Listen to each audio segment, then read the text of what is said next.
Hello, welcome to Movie Crap Live. How is it going tonight on a beautiful, beautiful Thursday? That's what people are saying.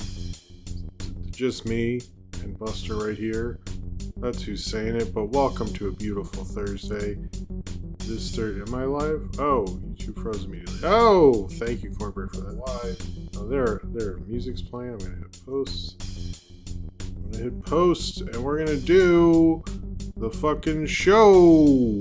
This movie crap is what? Oh, is live.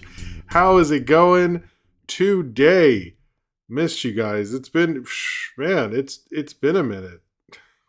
Since Saturday since we did the mess around stream. Let me where is it? Okay. Let me switch over and then I'm going to say hello to everyone. Hey, welcome to the show. We are actually in the main room. Buster's right next to me. You can't see him. Let me move that away from you there. You're okay. Okay. All right. I want to say hello to Purple Goop, Cornbread, Austin, Sinram, Pup, Purple Goop again, K-Master, William Elman, Jordan Salafalo. How's it fucking going? We are ready for...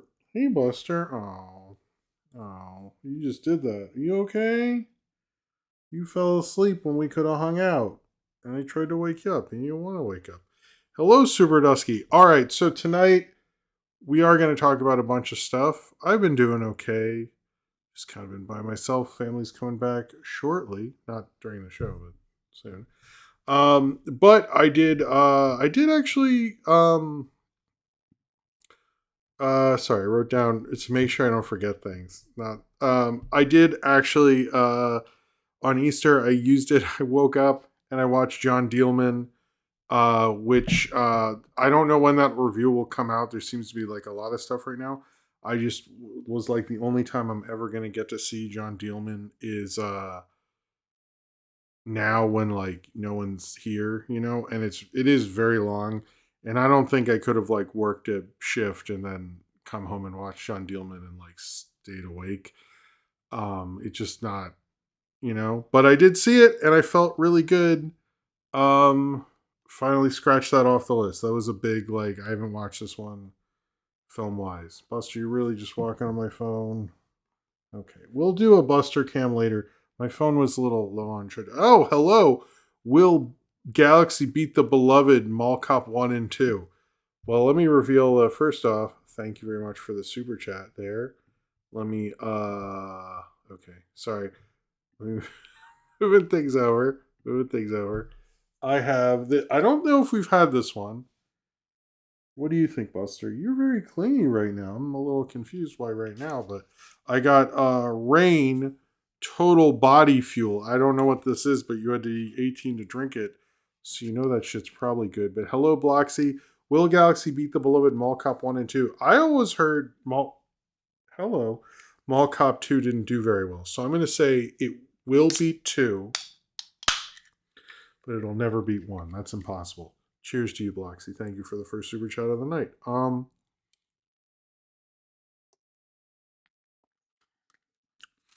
It tastes like candy. Okay. Hold on. I have a napkin right here. Sorry, I don't want it to get gross. Okay. I don't want you to drink it, Buster. Buster's almost 17 years old. Not in cat years, in like human years. So he is a very old guy. But he's still doing okay. He's got the skinny old cat thing going, but other than that, he's doing fine actually. It's pretty active. I do worry about him though, because born in 2009, 17. That's pretty wild. Anyway, so it's wild I've had to cut this one. All right. Anyway, sorry. I have watched other movies. I only just wanted to talk about John Dielman. Although I feel like, and I mentioned this in the chat, I both watched and shot my review of Undertone before I saw John Dielman, but I definitely feel like that was an influence on Undertone. I'm like, you only stayed in the house. It's a lot of like, I feel like that's not a stretch. Maybe I'm wrong. Maybe I'm wrong. Anyway, if you ever have the time, I recommend checking it out. I would like to see other films by that filmmaker. And if I didn't say hey Gary, how you doing by the way? I've seen other stuff. I did get to finally watch just like straight up Cartoon All Stars. Let me tell you about that show. I think I've talked about this on MeTV Tunes. On Sunday nights, it's pretty much all Cartoon All Stars for hours. That is such a cool show because I watched like Tom and Jerry, Bugs Bunny, Betty Boop, some random Harvey Toons cartoon. Like really their best show, and I'm not even joking.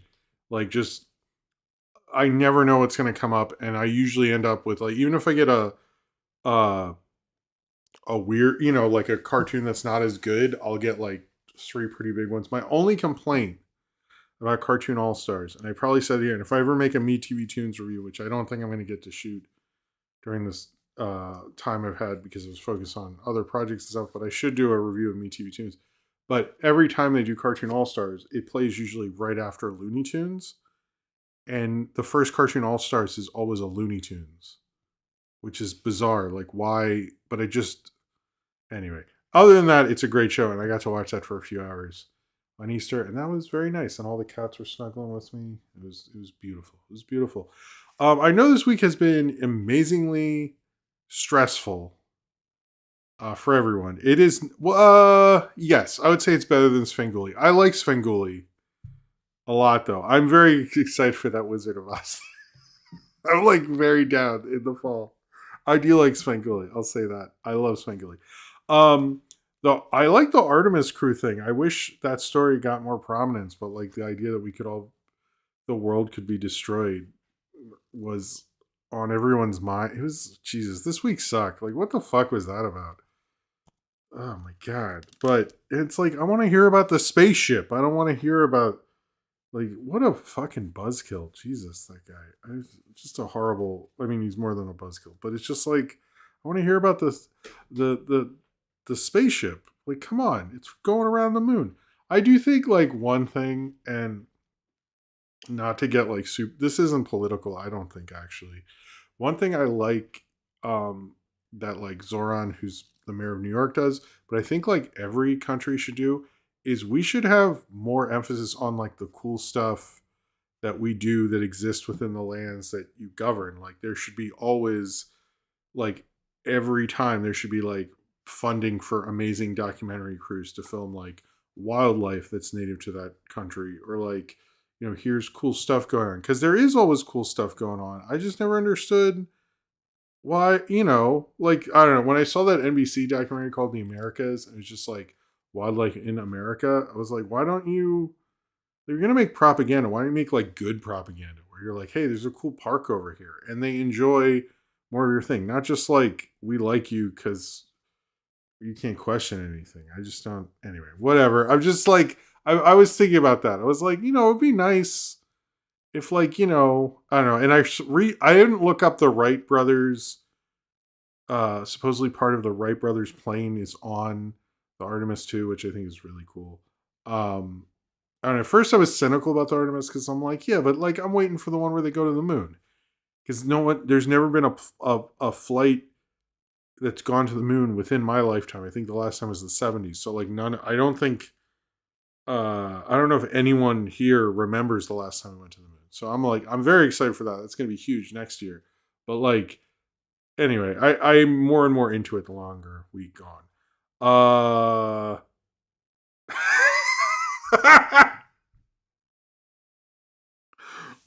Okay. Jim, if you had to pitch a sequel to Jean Dillman 23 Quai du Commerce 1080 Bruxelles, I think that's how you say it, what idea would you go with? Okay, I have two. I don't want to get into the ending here, but cheers to you, William, which is a big part of it, actually. Like, you're really ruining a great piece of art if someone tells you the ending. However, two ideas. One, where it's like literally the same movie, but she wears different clothes and you can tell it's a different day. And then the other idea is, and I thought of this, I was like, because more like when that was made, it was more uh gendered, where like women would do most of the housework and stuff. Her son, when he is her age, doing all that stuff, and he's like a stay-at-home dad. And it's the same thing. Maybe he has an OnlyFans. That's my legacy sequel. Um or she fights crime. I don't know. But no, I did think, like, I was like, you could probably do this now. With I did think that. I was like, you could probably do like a interesting male response now, but not make it be like men do stuff just like how men do more of that stuff now. But I feel like there's no way. I don't. I was like, yeah, but do you want the byline to be like, the male answer to Jean Dielman sounds like the worst thing anyone would ever do in their lives, since it's like a major feminist film. Although I do think you could say something by doing that. But I did think, like, what if she does this like every month? I don't know. Anyway, okay, William Owen likes to stay at home dad. I did think, like, I was like, you could ungender this, but then it's like a major feminist film. So then you're like, it's like, I think you would really have to know how to explain yourself. Um, I mean, Clerks is very Jean Dielman coded, if you think about it. I actually think the reason Clerks got to be what it is because it's a lot of foreign movies are basically what Clerks would be. Um, so that I think always helped Clerks. I wish Mallrats was more like Clerks, but that's like a, if I could do an alternative movie idea, it'd be like Mallrats, but it's just kids hang out in the mall. There's no plot or dating show. Anyway, I'm just like, how did he not do that? I don't understand. Like, that is what the mall is. It's not get the most hijinks is when you'd have like shoplifting competitions, which everyone did, and except me, I never did that. Anyway, I have been shooting a lot of stuff. A lot of stuff is done. A lot of projects I've wanted to work on, so that has been good. And I think there'll be cool stuff from the channel. I don't know. I like this lighting setup, and if you see this specific lighting setup without, I'm probably gonna put the typewriter back and stuff. You can be like, oh, that was when he had the week off and stuff. So, and I'm gonna see the drama tomorrow. I think there'll be. Oh, and I'm gonna do a final. Sure, you didn't. I didn't what? Wait, what? Wait, what did he say that to? I'm lost now. Sure, I didn't what? What? I'm lost now. I don't. Okay. Um. Now I forgot what I was gonna say because I did that bit. What did? Oh, Me TV Plus. No one's talking about this channel. They play Twin Peaks on Sunday nights. Me TV Plus. I have noticed because I've been had time. I've found Me TV Plus. I watched. Oh yeah. No. Sorry, I missed that. They were playing Laurel and Hardy really late at night. I wasn't up that late. Don't worry about it. And they play Twin Peaks, and they play like, I watched some Hawaii Five-0 because the original Felix Leiter's on the show, and he is really cool. And or the guy who played Felix Leiter, you can look it up.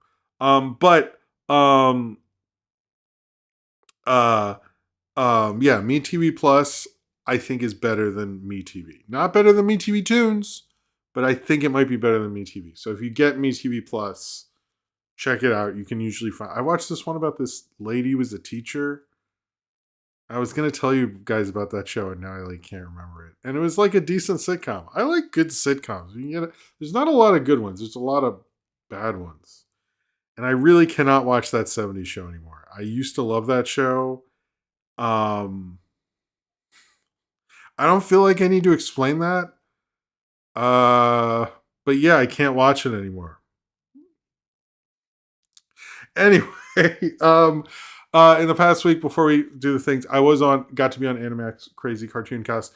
If you want to check that out, please do. It's on his YouTube channel, or on the Animax Crazy Cartoon Cast YouTube channel, as well as just the section him and I talking about Mario and critics and criticism is a separate video. Both will be on the community tab soon-ish. I know the cartoon cast will be tomorrow. The other one, I'm maybe a Monday or something. But they're both on the Discord, and you can find them and all that stuff. And they're in my playlist for podcasts, which used to be updated a lot. Hey, Will, I used to do anytime I put a new podcast in the podcast place, I always look at it and go, oh, wow, this many since this ended or whatever. I don't know. It feels, I used to always be adding to it. But I don't know when I'll get to do another podcast or a lot of this stuff. So I hope you enjoy it now and doing a lot more reviews. I think there'll be a review of something tomorrow. That's all I'll say, I guess. Anyway, all right, let's get into it. I'm sorry. I can't think of anything else that happened. I went for a nice walk on Easter after I watched John Dillman. You need to do that. But anyway, but thank you to Animat for having me on. That was really cool of you. Oh, I didn't know that. Thank you. He did ask my permission, but I didn't know. I was just like, oh, cool. Okay, well, that works out because that's fine. Well, check it out in there. What happened to the Pizza Party podcast? What didn't happen? All right.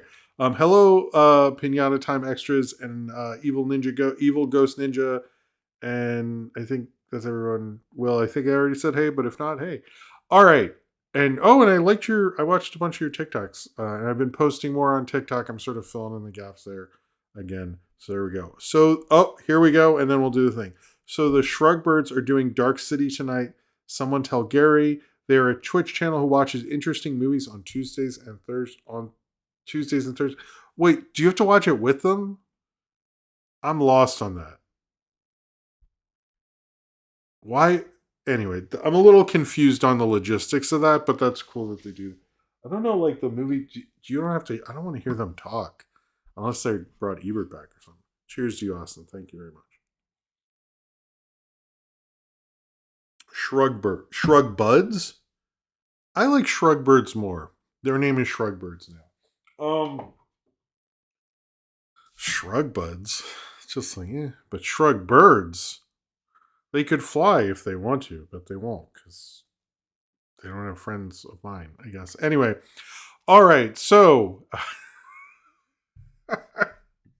this and everything I do, sorry guys, is supported by you, the fans, either through super chats during the show, which where are we go? Okay, sorry, super chats during the show. I'm a little loopy. Shrekbirds is good too. Okay, this and everything I do is supported by you, the fans, either through super chats during the show, where I'll drink this energy drink, which will give me more energy, which I always definitely need, as well as and I will read off your thing, and it'll be cool and all that stuff, as well as my Patreon, which is all sorts of cool stuff, including postcards, which went out last week. You get exclusive content, sometimes throwbacks to that content. So like when I posted the Cletus Easter thing, I also posted my commentary for that Easter thing. As well as you get newer throwbacks. My commentary series, which there'll be a new one of soon. And I think will be a little more regular soon. Postcards, exclusive content, access to my public access show, all sorts of cool stuff like that if you join the Patreon. But if you cannot do a super chat or if you cannot do a super chat, which if we get to $20, I'll make this go flash. When we get to $40, we do Godzilla. And where are we at? Where are we at right now, Godzilla? What would be the future thing here? Oh, it means the fart. It's sort of, I gotta hold it longer, I've learned. Anyway, where were we going with this? But if you're not financially able to do any of those things, that is fine. Just please like this video and subscribe if you have an account. Turn on notifications if you would like to have notifications on about everything from instant premieres or the Animat thing or anything else that's coming out from me, and you want to get notified either through your phone or on YouTube or whatever, then please click on that if you would like to do so. But if you don't even have an account and just watch this or just show up on Thursdays and can't chat or anything like that, hey, thank you for watching. Watching is still support, and I really appreciate you being here. Thank you very much. As well as we have the Discord, which is run amazingly well by Austin, Zane Powers, Ryan Walterson. Austin, Zane Powers, Ryan Walterson, and Cornbread, who do a wonderful job. They do movie watches or TV show watches. I think they did one this past Friday, and I'm not sure when the next one is. They do a really great job. It's a really wonderful community. I asked them what they want me to talk about on movie crap. I will say that you're watching The Mummy, 1932 Mummy. That's going to be a throwback soon too. That's awesome. Asked me what I want to talk about in movie crap, and you're actually really helpful because it made me re-look up the Michael Jackson reshoots thing and go, oh, I actually should talk about this. I thought there wasn't more than there was before. There is more than there was before. Again, this Saturday they're watching the 1932 Mummy. Yes, it's this Saturday, and then my throwback will be later in the week. I just scheduled it. But this Saturday, 1932 Mummy, and they're all based on that one because unlike most Universal Monster stuff, The Mummy is not based on a book. It's original, which is based on the what was going on with Tutankhamun and the mummy stuff at the time in the 20s and 30s, if you didn't know. And it's early Saturday. It's really good. It's really good. So you guys are going to have a good time. And I will get to, sorry, William, I'll get to you in a second. But yes, it's a really wonderful community. I will post these cards sometime soon. I'm sorry it's taking me so long. And Buster left.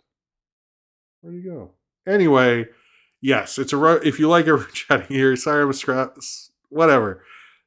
Blah, blah, blah. Let's talk about this. Yes, and the Mummy advertising campaign isn't great because I thought it came out later than April as well.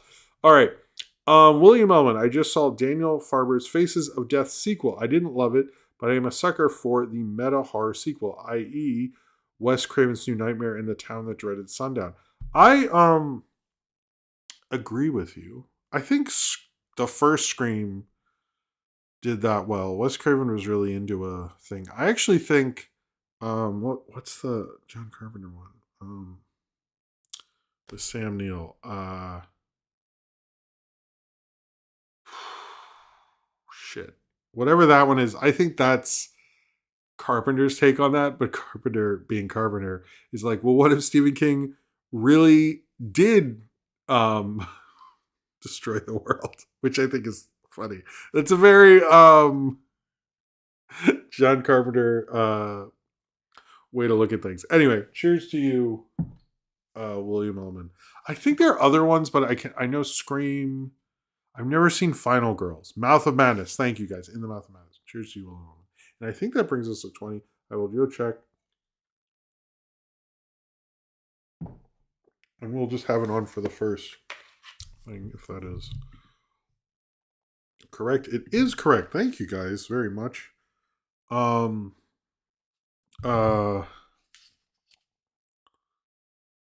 doing it? Okay. Are we good? Yes. I'm trying to think. I feel like there's another one and I can't think of it.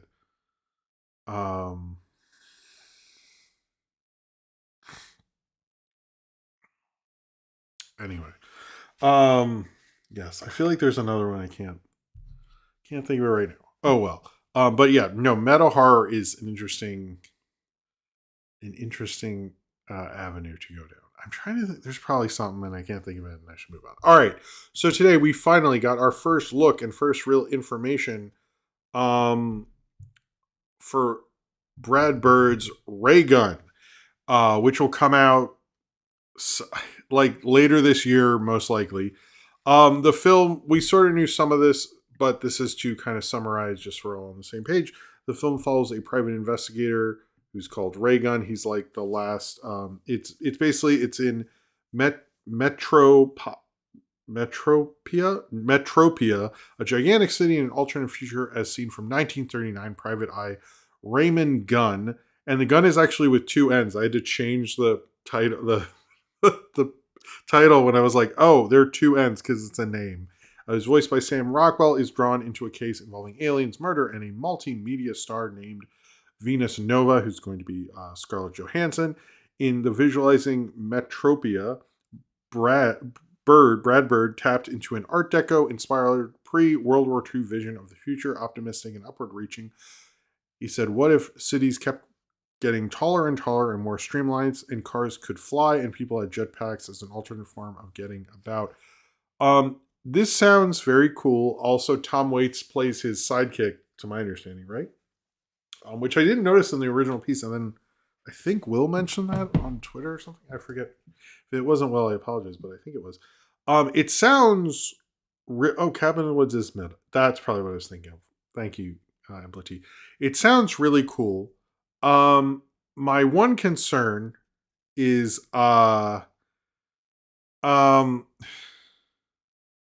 the past two Brad Bird things have had pretty bad scripts. So I'm a little worried. I think him doing like an original animated thing, which he hasn't done since what, Ratatouille. And if we want to be real about it, I don't think he's done an original animated thing since, because Ratatouille wasn't his. Like he developed from beginning to end. Uh, would be since The Incredibles. I'm pretty sure, right? Because Ratatouille he took from someone else, and then he did Ghost Protocol, and then Tomorrowland, and then Incredibles 2. So the Skydance of it all, and I know we talked about Skydance last week a lot, is worrying, but I do kind of feel like, well, I mean, since Iron Giant is original as well, but that was before Incredibles.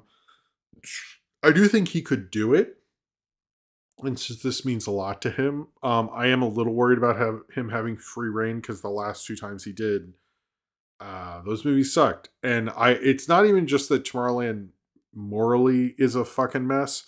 It's also that the script is just bad. It's just bad. So I'm like really nervous about that. But like the casting sounds good. The pictures that came out looked wonderful. I do think Netflix is probably priming this to get a best animated feature next year. I can't think of what the competition would be. What, a Toy Story, which already people don't like, even though it's not out. Hoppers, I guess Forgotten Island. That's not going to win. It would have to be amazing, and it won't do that. I think like, I think Netflix, like the way they're promoting it, I was like, this feels like they want this to be, what was the Glenn Keane one, like To the Moon or something. Like I feel like they'll do what they wanted that to be. They'll do with this because it's also Brad Bird who's won twice, right? I think he's won twice. So like, right? Didn't he win for Incredibles and Ratatouille? I feel like he did. Anyway, Will says, hopefully after all this time with shitty circumstances, Brad Bird and team was able to make a decent movie, but we'll see. Tom Waits' voice and character sounds fun. Would it be cool if he did the original music like in Robots? I wouldn't mind a first off, cheers to you, Will. I wouldn't mind that, and thank you for your generosity. And I think we're getting a Godzilla. Yes, we are. There we go. Um, but yeah, I don't know. We'll see what. I mean, that is true. And I was actually, somebody complimented me on that. I was like, hey, Lasser clearly wasn't as talented. It was his team. When I said the brain trust, and you're right when you say Brad Bird and team, because these animators have really great teams behind them, and I'm sure Brad Bird has an amazing team. He's really good at picking talent as well. So I do think like Brad Bird, though, I'll give him this, is when my wife and I rewatched the Mission Impossibles, like he is very good at planning out a sequence. Um like action sequences are laid out very well by him. And so part of me is like, even like Incredibles 2, when I think there's that crazy thing where she's like driving the motorcycle and runs through a building and all this stuff, it was still amazingly done. So part of me is like, maybe this will look good enough that I'll be okay.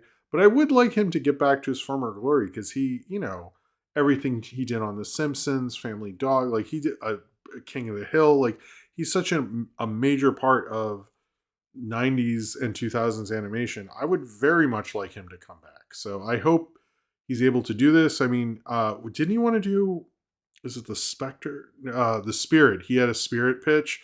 I sort of think his Spirit pitch, I've seen most of that a while ago. I actually think that would be pretty cool. Maybe I'll go through all his Spirit stuff when this comes out. Do a video on that or something. But I kind of think he can do this. I'm optimistic, but I'm like, he hasn't made an original anime in a while. Even Ghost Protocol, they had to bring in other people to like beef that up. Who is it? The guy, Christopher McQuarrie. That's how McQuarrie got involved in Mission Impossible, because he came in and helped them like figure out story and stuff like that. But there's a definite difference in Brad Bird's direction than McQuarrie's direction in the later ones, I think. I like Brad Bird's direction. Although I have heard the behind the scenes is basically like McQuarrie helped out a lot, which is probably why Brad Bird's own live action movie didn't do well.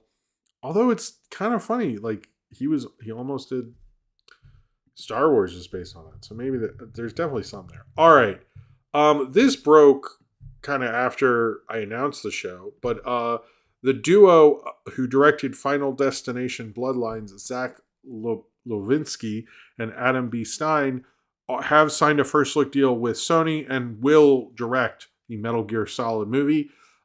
There's a lot of hype around these guys. They came from Spielberg's On the Lot show. Apparently they met on that show or something. And Spielberg has very much been endorsing them and talking them up. He really likes them a lot.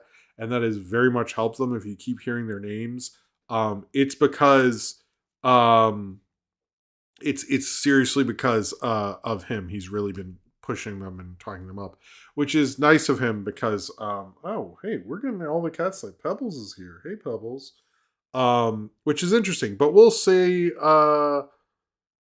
what happens with the Metal Gear Solid thing. I think it's a good pick for him. I think they're talented directors. It was really well done. So anyway, William Owen with another super chat says, Jim, are you looking forward to the Steven Soderbergh movie The Christopher is coming this year, or is it James Corden co-starring as the main antagonist and Dealbreaker? LOL. So I'm confused. Is that's not out? Yeah, I was confused because I think it's playing somewhere or something, but it was playing in like, I need to figure out. I would like to see that, but that's anyway.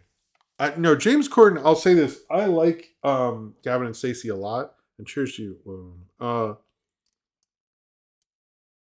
So he is a good actor, and I'll give him that. His theory behind his show was a good theory. If you read about how he pitched it, he was like, "Well, if Colbert's this, I have to be this."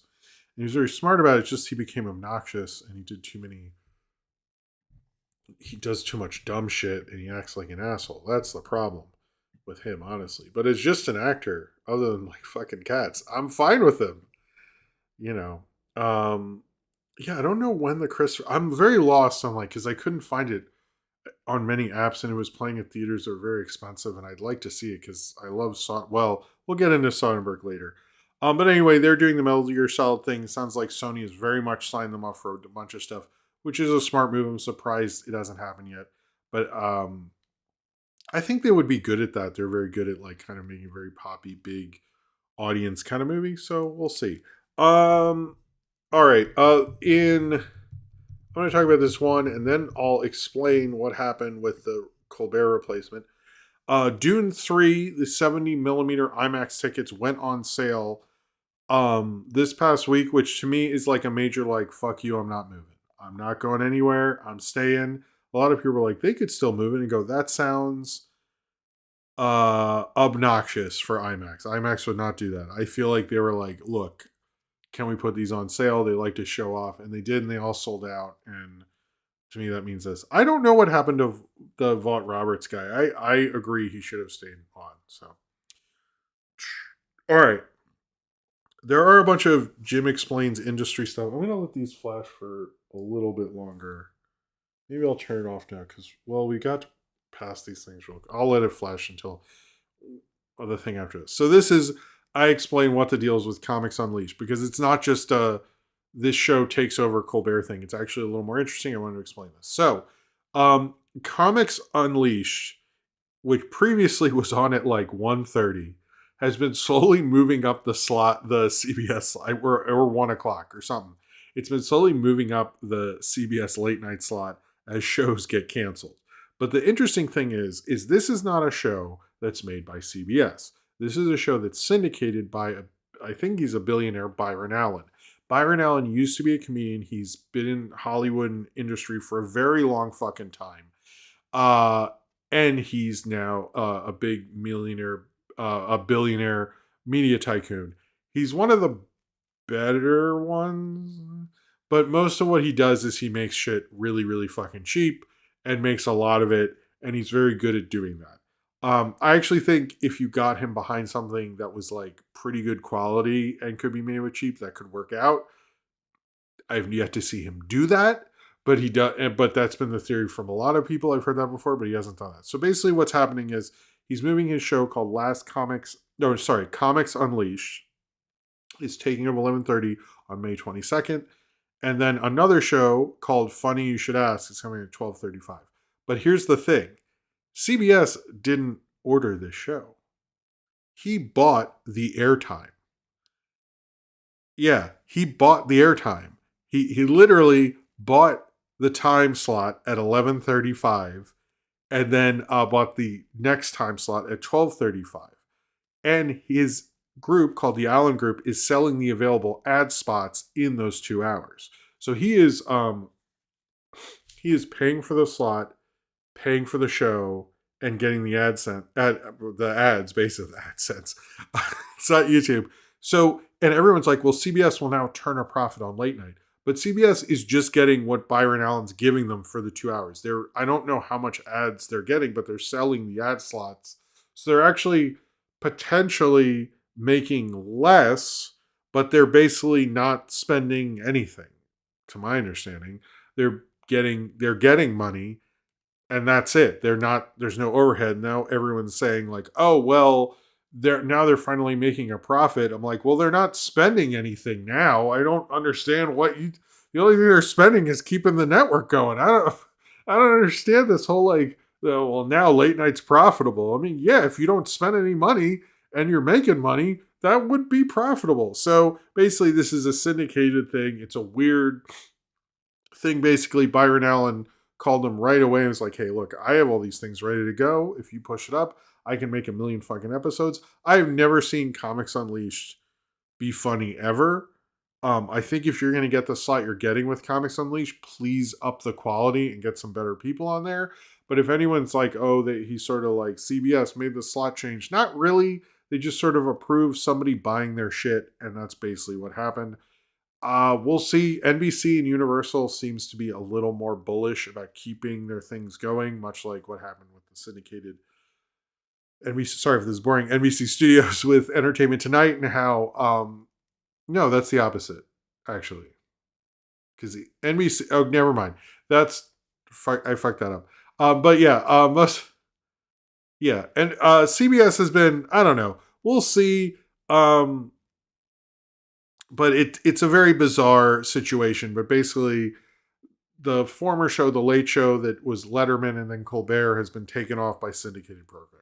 That is actually what the story is. CBS did not want to make a new like Red State late night show, which I've heard people scream and cheer about, which I'm always like, I don't know. I find the whole late night obsession from the conservatives bizarre because I'm like I said before, as I was watching before Trump got super into these shows, like there's no way any of these are making it out the decade. So the fact that like we have all this like discussion on it is like bizarre because it's like no one's really watching them. But anyway, it is sad to see that show go away and be replaced by syndicated programming. I would have thought they would have developed something that they don't even own this as well. So I could see this deal going away after it goes for a little bit, but we'll see. It might not matter to them about the ratings, but I'm sure they care about market share. So anyway, all right.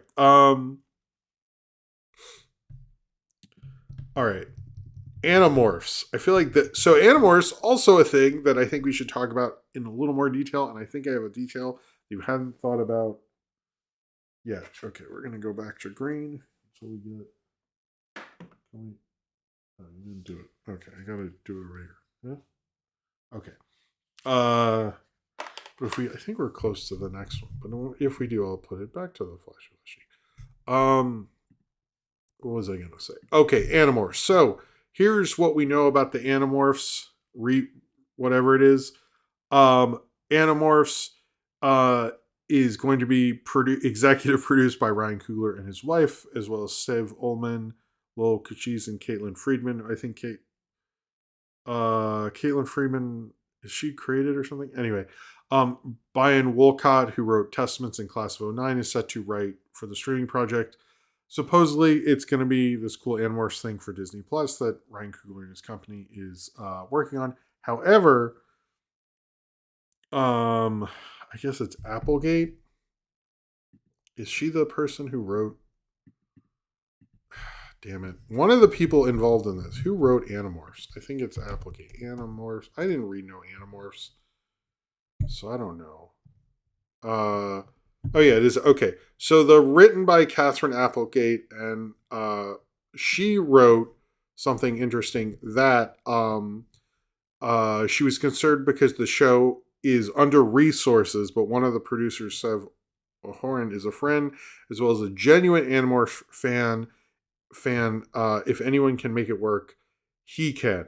So basically what I'm saying is there's a lot of indication that this show is not really getting a lot of money. Despite Kugler being involved, which sounds bizarre to me. But yeah, I keep reading quotes that seem like what is going on with the budget of this show? So there seems to be like something up with like it's not getting a huge budget.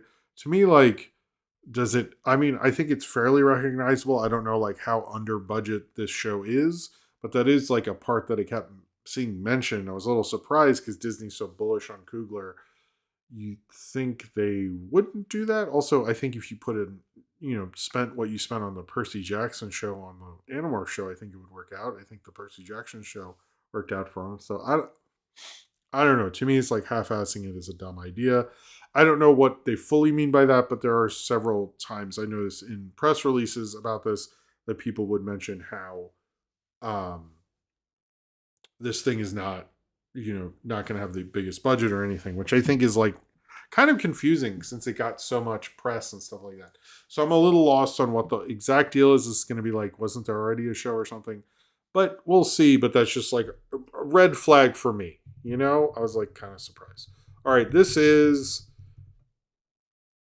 trailers. So season 9, this is trailers and stuff, I guess. Sidram, if you are doing the Sidram sent me a really funny text about doing the timestamps, which I really appreciate. Thank you, man. All right. Rick and Morty season 9. Can I say this about Rick and Morty? And I agree with it, and I actually looked into it. That like I've seen the tweet a couple times where it says like how like I understand that like Simpsons was in season whatever. I understand Family Guy's in season, like 20 or something. But Rick and Morty is in season 9. And then I'm like, in my head, I'm like, oh, clearly they like did one of those things where like you got 12 in one part of the year and 12 in another. No, I don't think they've ever had a season overlap at all. In fact, it wasn't until recently they had seasons come out like yearly.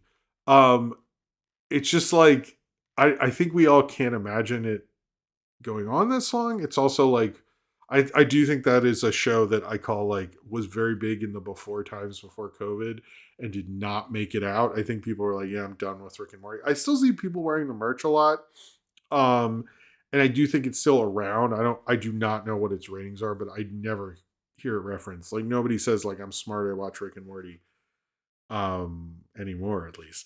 But yeah, it was interesting. I was like, oh, okay, it's still going. It still looks very much like Rick and Morty. I haven't watched it since the New Voices episode.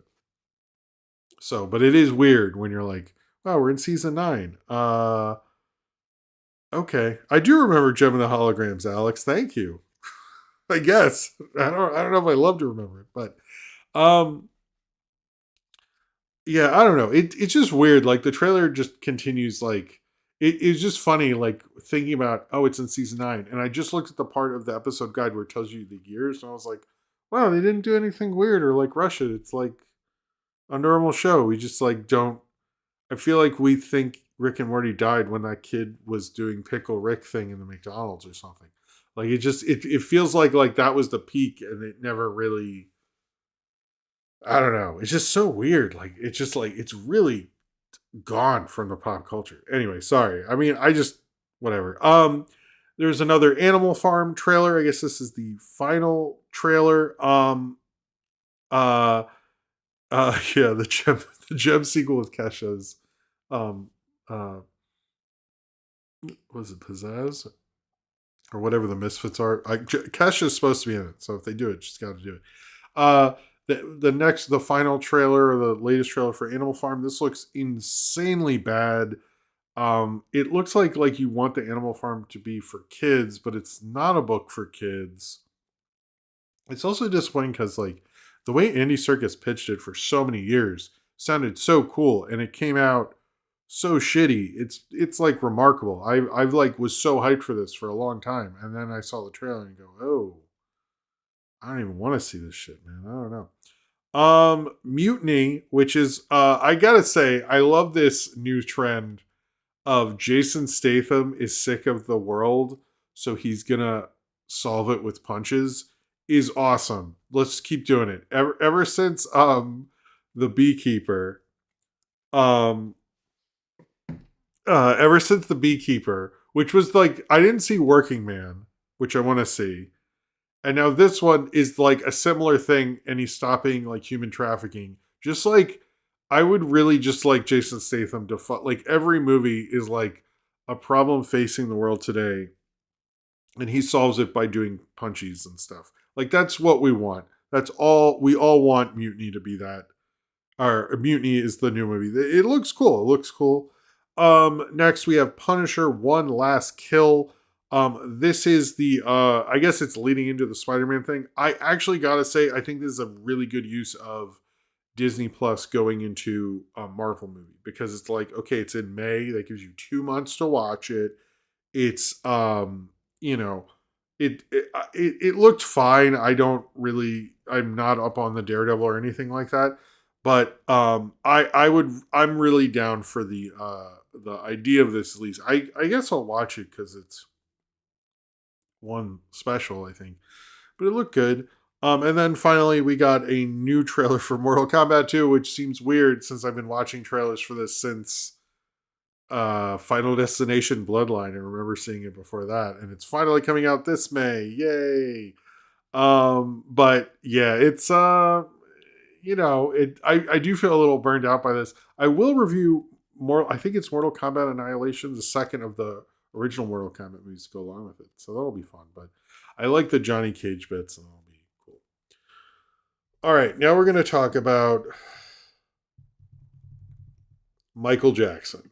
So we previously on Movie Crap, we previously heard that there were reshoots, and that's understandable. Did I see the invite trailer? What's the invite? I kind of feel like I did. Invite. Oh, you know what? No, I didn't. Why didn't I see that? That's stupid of me. How about this? I will watch it during the break because I should have seen that. Anyway, so we previously knew that there were reshoots, that they had to reshoot the ending because they signed a contract that said they would not make any media about that incident and everything like that, and they just forgot and then had to reshoot it. Supposedly it was a major reshoot. The last third of the movie was about the trial and the cops coming to Neverland and all that stuff. However, now it ends, I think, like sort of at the end of the Quincy Jones period. I won't say exactly what happened there because I don't want to spoil a biopic, I guess. But it's supposedly like a third of the movie. Now, if you remember what I've said about this film earlier, is they kept bragging that they have so many, we did so many reshoots, man. We did so many reshoots, or no, sorry, we have so much footage that we don't, we can make a second movie or some shit. And because of that, they were able to like do some reshoots and use what they already had and kind of combine stuff and basically remake a third of the film, which is completely bizarre. Let me get to Will said, everything about Andy Serkis' Animal Farm is bizarre, man. Horrible track record directing so far. Why the hell is Angel Studios distributing? I don't think anybody knows what the hell is going on. Haha. Makes no sense at all. I didn't mind his Venom sequel. I didn't mind it. I didn't mind it. All right. But yeah, I didn't see the his Animal Farm. Are we doing it? Okay. Well, we got past the thing. So I didn't see his Animal Farm. No, his Jungle Book thing, Mowgli. I didn't see that. So anyway, cheers to. Hold on. Cheers to you, well, and thank you for the generosity, man. Cheers to you. Thank you so much.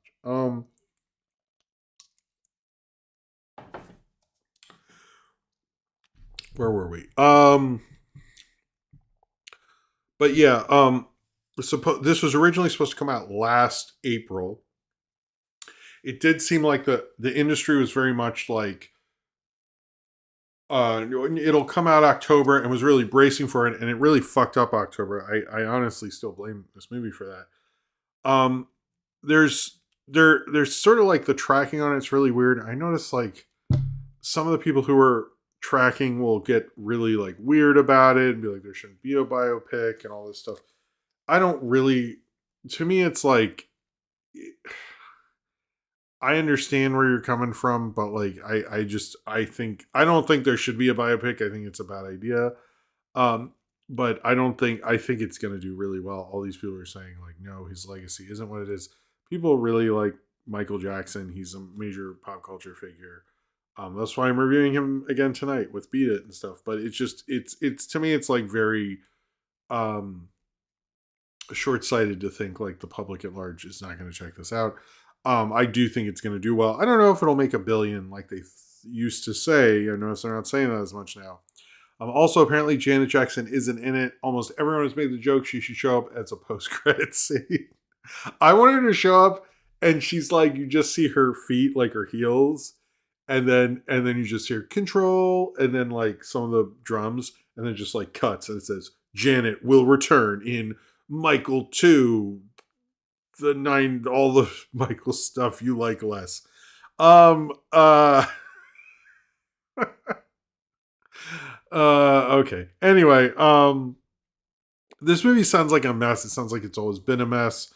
Supposedly the kid is good in it, but like he's playing Michael, but like yeah, the fact that they like the shoot sounds bizarre because at first they're like, we have so much footage, we could make like a movie and then maybe like a concert movie with this guy playing Michael or like they said all this shit and then they had to redo it and they're like, okay, well maybe we can't make a second movie and maybe we'll like scrap that and like I also think like it's interesting the movie is supposed to end with the original movie, not the movie that's coming out, with like the cops in Neverland Ranch or whatever. And I was like, that's an interesting idea because I do feel like everything with Michael Jackson with the public falls off a cliff after Dangerous.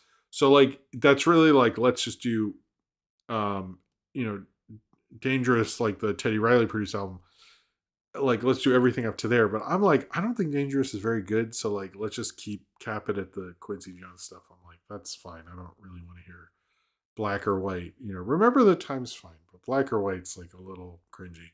Um, but yeah, that's it's an interesting shoot they got going on there for Anton Fuqua. Sounds like a real fucking mess. I don't know. He worked on one of the. Didn't he do a Fast and Furious? No, he hasn't done a Fast and Furious, has he? Yeah, I don't think he has. Whatever. He did make Training Day. I don't know why I thought he did. Whatever. But we'll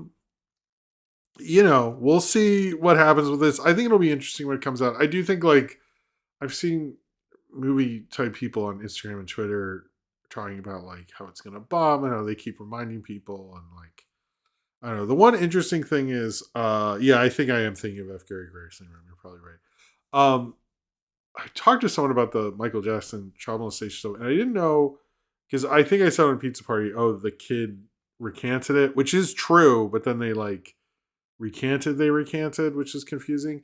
But supposedly there have been articles, and they're basically like, there's no actual proof he did anything, but there's a lot of proof that most likely no one would have stopped him, which is like a very bizarre gray area where it's like, well, we don't really know, but you probably could have, which is like, yeah, but I'm like, anyway, it's like a very weird, most likely I think he did, by the way, but like, it just like, it's like a mess.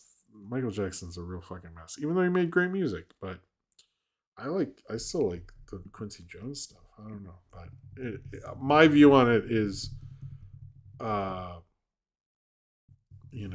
I could still like the art because people are inherently problematic. All right. That's my take on it, I guess. I mean, Yeah. I'll just move on. Sorry. So Superman 2 casting. Superman 2 casting for Maxima was reported by Deadline as being between Grace Van Patten, Sydney Chandler, Eva D. Damaki, and Adrian Ajani among those testing for Superman sequel Man of Tomorrow and playing Maxima. This, which is pretty standard stuff, uh, apparently upset James Gunn, and he did not like it, which seems to be like his MO to just go on and like it sounds very Trumpian. A couple of people have before compared him. Are we doing to Trump? And I sort of agree in this case because it's like, why are you like getting upset at the press? Like, just like let it go. And how like some of these are his friends, and he never said that. And like, I was just like, dude, what are you doing, man? Like, I don't, whatever. But just like I find it a bit embarrassing. It does sound like Maxima is going to be in Man of Steel in some juncture, but we'll see. But he really like. I actually didn't know about it until the Discord told me about it, and I looked it up, and I was like, "What are you doing?" Like, I don't know. Part of me is like when the movie press gets annoyed at James Gunn. At first, like I want to roll my eyes, but there's probably more evidence that they should be upset with him. Like that they're getting upset with him makes more sense because they're like, dude, shut the fuck up. And I'm like, yeah, I agree. Like, why does he have to get mad at Deadline for reporting that? Like, he could have just said it's not really true, but we'll talk about it more later or something. But like to go on and on about it, it's just like very post-Trumpian. Anyway, William Ullman, thank you for super said, if Michael doesn't turn into a giant robot like in Moonwalker, I'm not interested. I think Moonwalker was probably ended up will be a more interesting movie than the one that's coming out. That's just my theory. I don't know though. Cheers to you, William. Thank you very much. I don't know what's gonna happen with Maxima, but we'll see. All right, this is kind of the bigger. We actually have a lot of X Men news. I saw there was some casting stuff. I'll get into that next week. I really hadn't read through everything and listened to everything about that, so I don't want to talk about it yet. But there's enough to talk about tonight. Supposedly, what we're hearing right now in the rumor is that Sadie Sink will play Jean Grey as the Phoenix, and over like 10 years, and the next big Marvel thing, they're going to build Phoenix over the 10 years and sort of do more of the Dark Phoenix saga over time rather than what they've done in the previous two live action attempts. This sounds nice, but like I really don't want the Phoenix anymore. I just I just really don't really want that. I don't want any Phoenix stuff. I would like them to do something else. The idea of it is a good idea. Like if you're gonna do Phoenix, I'm like, all right, I mean that is like how you do it. But I'm just like, please no more Phoenix. I just don't. I'm sure Sadie Sink can do a good job. I'm not like against that. It just sounds boring as shit to do Phoenix again. I really don't like it. And I love it. But supposedly she will be the centerpiece for the Mutant Saga. Um, I really just don't. Please don't do like make that whoever the person who plays Jean Grey after this. But this is really stupid in my mind. If that is true, apparently, Jake Shear told Collider, who's going to direct the X Men movie for the MCU, that the creator of Beef, Lee Song Jin, and one of the Bear co-showrunners, Joanna Colo, are going to take a pass at the X Men script, which is pretty good writers. Supposedly they are sort of casting up, and we're going to be hearing more about casting. I'm like not really blown away by anybody creatively involved. I was surprised by you got someone from the Beef and the Bear. I was also thinking about the Rick and Morty thing. Remember when like every major blockbuster wanted a Rick and Morty writer, and like that sensibility was like everywhere. Like wasn't that an Ant-Man Quantumania? I think that like really killed that whole style. And even like the beginning of Star Wars Episode 9 felt very Rick and Morty. Like Babu Frick feels very post Rick and Morty to me. Anyway, it's interesting when you hear about writers now. I'm like, oh, they have some good writers. I'm like, oh yeah, there was a time where like everybody on Rick and Morty was getting blockbuster deals. It's like interesting to think about that now. But yeah, I don't know. I'm not sure about the Phoenix thing. it sounds like the right way to do it. I'll admit that, but I just don't want that shit. We'll see what's gonna happen, and if it's really her as Phoenix or any of that. All right, Avatar. I have bad news for you guys. James Cameron will not do a press conference where he explains Avatar 4 and 5 to you.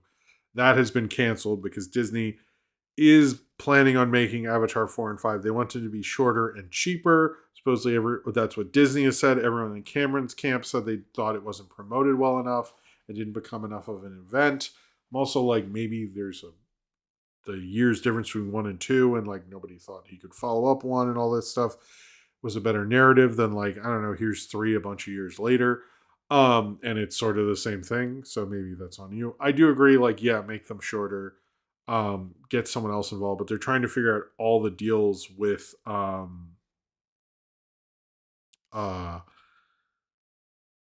like who's gonna maybe even direct him instead of Cameron. Like they're figuring out all the logistics now, but they are actually actively working on finishing up Avatar with 4 and 5. But I'm not sure how that'll be cheaper. I'm not sure how it'll be shorter, but they're trying to figure out a better way to do it, even though everyone's like, these are all very profitable, but it needs to move in the right direction. I think it also might be cheaper because it's like what happened with what was the recent Jurassic Park movie. They all kind of realized that like maybe we should make it cheaper because the box office is going down, and so then the money we make on this won't be as crazy necessarily as or we can keep the profits going basically, which is kind of what it sounds like is going to happen. I don't know who you would get to do it. I think like a good adventure director or something like that. But yeah, apparently we are not getting a press conference. He kept saying that. I was like, I kind of want to see what this press conference would be like. And like, I just imagine he'd have all these like pictures and stuff. And then he'd like literally pitch it to us and have like Avatar action figures. And then Jake Sully's like, da da da da da da da. And then Stephen Lang, he comes back again. Don't worry about it. And he's like, da da da. And it's like, and you're like, oh, maybe we didn't miss anything. What he's done, I would still like the press conference. All right. So in Lord of the Rings, Hunt for Gollum, Aragorn is going to be back, but Viggo Mortensen will not return. However, Aragorn will be recast. So I was a little surprised. I'm going to be honest, like I don't think this is a good idea at all. You're not going to be able to find anybody better than Viggo Mortensen. However, if it was me, because I think it'd be funny, I would 100% get the original guy who was supposed to be Aragorn in this movie. I think that would be hilarious. I want to see what his Aragorn. I've never seen the footage. Come on, what was his name? Like Stuart Townsend or something. He was dating Charlize Theron at the time, but I remember that. But like, that guy gets first dibs. I'm so serious. Please, I want to know. All right, so. This is kind of Sterling K. Brown posted a thing and I retweeted it, became a bigger thing, and I wanted to talk about it here. I had a tweet that did pretty good. That's neat. However, I want to read off what he says here, and I did say this is why I talk about movie news because it does end up dictating a lot of stuff. So yeah, Viggo Mortensen turned down. I didn't know he turned down The Hobbit, but also I think Viggo Mortensen like is too authentic to do mindless sequels, but supposedly they kept coming back to him. That's what I heard. Anyway, so this is a quote from Sterling K. Brown. He said, or he posted this, but I just want to read it out. Cable and streamers don't make money on more episodes, but network does. Network is all about advertisers. The more shows you have, the more ads you can run, the more money you make. Premium cable and streamers make their money off subscribers. So it's not about how many shows. It's not about how many shows do you have. It's about how many new shows do you have that make people want to subscribe to your platform. So if they did more episodes, they don't necessarily get new subscribers. But if they come with something that's new and shiny that makes people say, oh, I want to see that, then they're building their subscriber base. The only thing that could change it is if fans actually stop subscribing and mandate that these platforms make longer seasons, but I don't think that's going to happen. So, yes, he is right, by the way. This whole thing with Sterling K. Brown and what he put up here is 100% true about streaming versus TV. Now, I think there are the thing that people say, I wish we still made shows that have 20 episodes a season. There's like a lot of those shows actually. Y'all don't watch TV, so y'all don't know. I mean, I don't know about you guys, but I'm just in the general sense. Like none of, I mean, like Law and Order SVU is still doing that. All the Law and Orders, all the Chicago Fire shows, all the FBI's and CSI's and NCIS's. There's probably a significant amount of shows that do that. But the thing is yes, part of having art in this era is figuring out how to monetize it correctly. Now, I do think it'd be smarter if Netflix repurposed some of those stuff and had it play on, like, eventually. I'm surprised, if it was the old days, they would try to get. I don't watch those dad shows either, Cornbread. I was just saying they do exist. They're just not cool shows. I do think there's ways they could make more money off it, but the thing is also is like that he doesn't mention this is the thing with network shows is they get syndicated, they get sold to cable. There's a lot of broadcast channels right now that like repurpose stuff pretty frequently.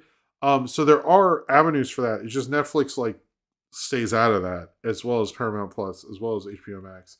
And so it's just on a different financial plan. But I do think they could be a little more open, and they're kind of not I guess exploiting their properties as much as they could. But it is, yes, one of the things about entertainment news is hearing about the streamers that does dictate how stories are told. Sometimes in good ways, sometimes in bad ways.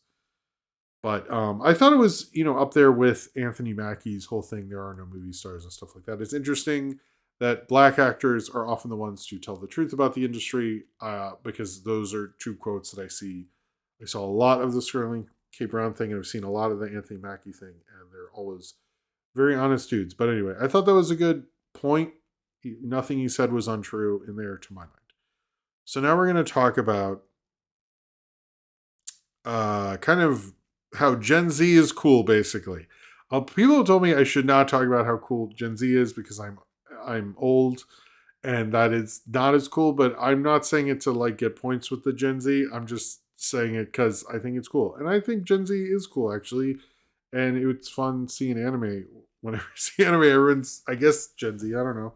And I'm like, hey, you guys are cool. I don't want to like hang out with you. That would be weird. But like, I don't mind seeing a movie and laughing with them.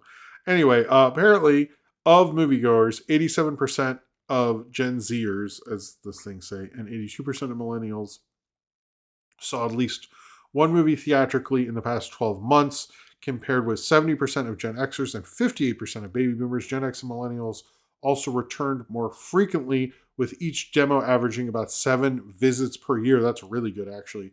Ahead of Gen X, which is 6.1, and baby boomers, which is 5.7.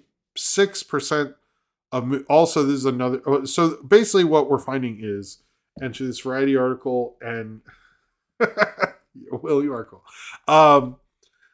is that like Gen Z, and this is what I've noticed through like the film stuff, is like they like the communal experience, which is I really actually like that. They like going to the theater and they like seeking out things. They also like animation more, independent animation. They're breaking out from the blockbuster stuff. That's why we see like A24 stuff. A24 had a big opening despite what I read, but we'll talk about that later, or might have written. But anyway, also 76% of moviegoers reportedly plan on seeing a movie in theaters between May and August of this year, according to Fandango's findings, which is really good. We're going to see the box office change a lot. I'm actually like, let Gen Z have as much power as they can right now, because I'm like kind of down for the ones that appeal more to them. Anyway, I think it's actually really cool that we have a younger generation that's finally like doing better with the movies. And since baby boomers haven't come back as much, it kind of makes sense that that is sort of how the business has gone. But most of the time when I see, I'll say this very much, I've been seeing a lot of movies since like I started doing this in 2009, right? I will 100% say this about millennials versus Gen Z and what I have observed. I haven't seen a really rare movie in a while, or like an art house film, When I used to see art house films and it was primarily like millennials or people around my age, um, so many people would be like checking their watches and like I could tell we're bored and we're just there to be there and stuff like that. The difference between that and when I've seen anything with Gen Z that's like a limited screening or like a special time or it's not playing in anything, like everyone's like into the fucking movie. Now, I have not seen anything super rare, and I'm seeing these more at night than I used to, and there's probably other factors. But I will say I have noticed Gen Z is a little more into being into the movie, which I think is like probably because you don't have to deal with the phones have been probably consume more of their lives than mine, and like you can have a break, you can fully surrender yourself to something, and it's going to movies like that is fun. So I will say I've noticed that. I think you guys are cool and very interested in stuff in a way that millennials I don't feel as much. But anyway, YouTube decided to put out stuff about 2024. I'm a little confused on that. My analytics show up the next day, so I don't know, or live even. So maybe their analytics are worse. I don't know. YouTube said their indie animation, they report indie animation is taking over. 61% of Gen Z fans say they enjoy independent animated series as much or if more than studio content. The Amazing Digital Circus trended in 8 out of the 12 countries after just 4 episodes, and 50% of viewers watch animated content in other languages. That all is cool. Good for indie animation. We'll see if it's able to sustain that and everything like that. But that's cool. I do also like that people are like, yay, animation. Like that's something that like it's so hard to get people to watch animation. Or even like Common Side Effects, which got a Peabody nomination. You know how hard it is to get anyone around my age or older to watch that show, and I'm like, it has all these things going for it, and like they won't do it, and then it gets a Peabody thing. I'm like, I'm telling you, it's good. I don't understand. Anyway, Medela Butterfly, thank you with 275. This might be your biggest super chat ever. Said, love making movie theaters a third space again. That's yeah, I agree. Cheers to you, man. Thank you very much for the super chat. Okay, I'm sorry I'm going through so many industry. This is like um me explaining stuff. This is finally we're back. Cineram, write this down. Back to the Slop House. Talking about my favorite never mind. It's talking about AI basically and how much I hate it. All right. Uh both these things suck. Both these are things I liked until I had to hear about they're using dumbass AI. So Tubi is going to have a Chat GBT app. It is only available in the Chat GBT store, but it'll help recommend stuff to you. I think this sucks. However, I will maintain that I do think, well, two things. One is, I honestly think whoever runs Tubi just signs off on shit and then goes, wait, what did I do? We bought a 60s show that's never been played again. Why did we do that? How much was it? It's fine. Like I largely believe they do this shit all the time. So if you told me the head of Tubi just went, we did a deal with who? What I sign? I did what? Fuck. Uh, you know, I'm sure Tommy Tubi's like, look, I don't know nothing about no Chat GBTs or whatever. I thought I signed Chopping Mall. Did I not bring us Chopping Mall? That was my job to get us Chopping Mall. I didn't fully read after much of the thing that I signed, but I thought we were getting Chopping Mall, which I still have problems with because there's no chopping. Why is it called that? Why is it not called Robot Death Mall? I've never understood that. Frankly, whatever. I'm sorry. But the other thing about Tubi is that it's owned by the Murdochs. Um, so like I'm like, yeah, this is probably them. I don't love that about Tubi as much as I do actually like Tubi, and it has access to a lot of cool movies, and they're very good at that. But it is owned by the Murdochs. This one, so I think people know I do really like Steven Soderbergh. Um, And he came out this week to tell how he really likes AI. And he's going to use it for his John Lennon and Yoko Ono documentary, as well as a film about the Spanish American War. And he said he's been working with AI to create thematically surreal images for a nearly complete John and Yoko documentary. And they're relying on an interview he did with RK Radio hours before he was killed, John Lennon at least. To be betrayed, betray me. I am fed up with this world. Cheers to you, Willie Wellman. I love it. There's kind of two things. One, if Soderbergh, he's so prolific. Oh, hold on. Sorry, I keep getting started. We get a Godzilla because we're up to that. Why do you do that? Okay, we'll just do two. Okay. And I guess we'll do the flash again. Are we doing it? Yes. Okay.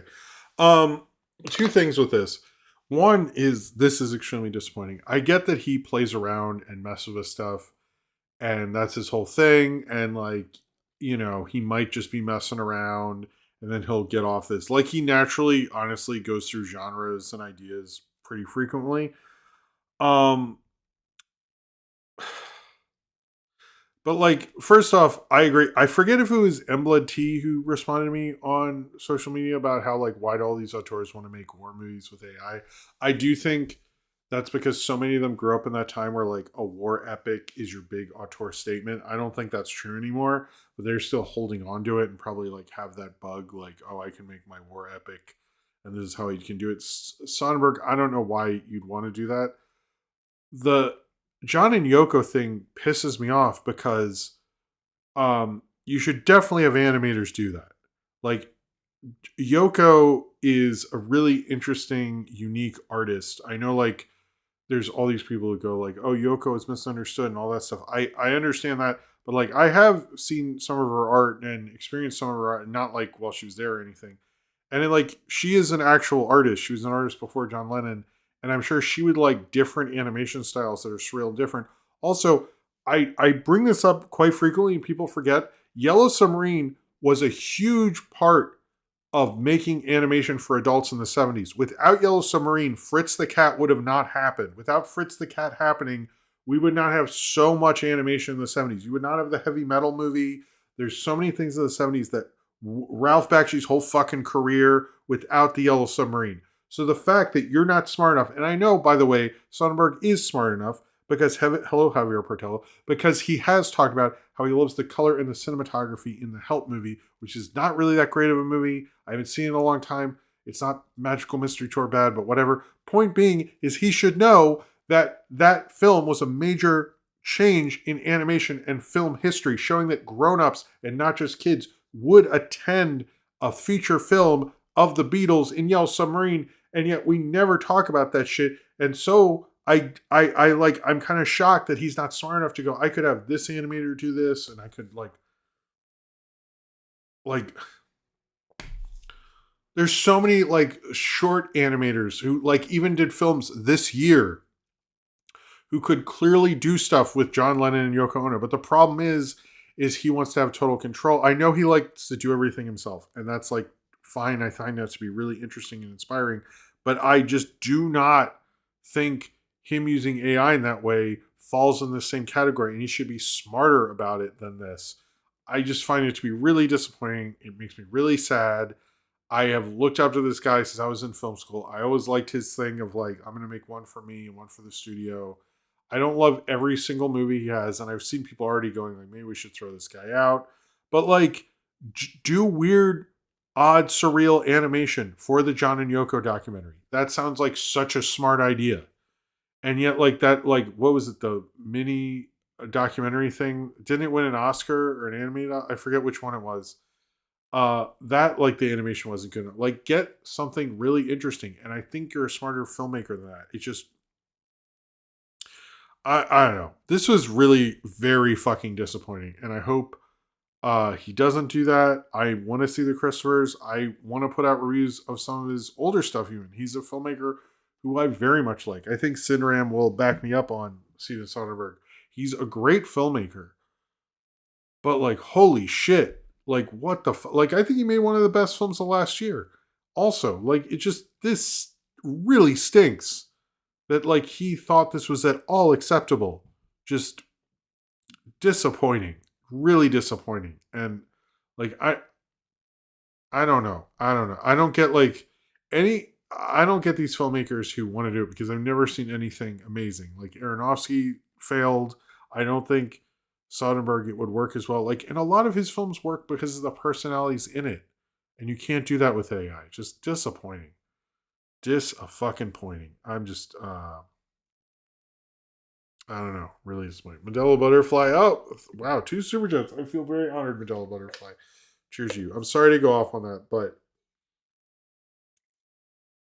you know, I've actually shot a review for Kafka and I need to. Oh fuck, it is getting late. Oh, we don't have that. It doesn't matter if we're running late tonight. All right. Moving on.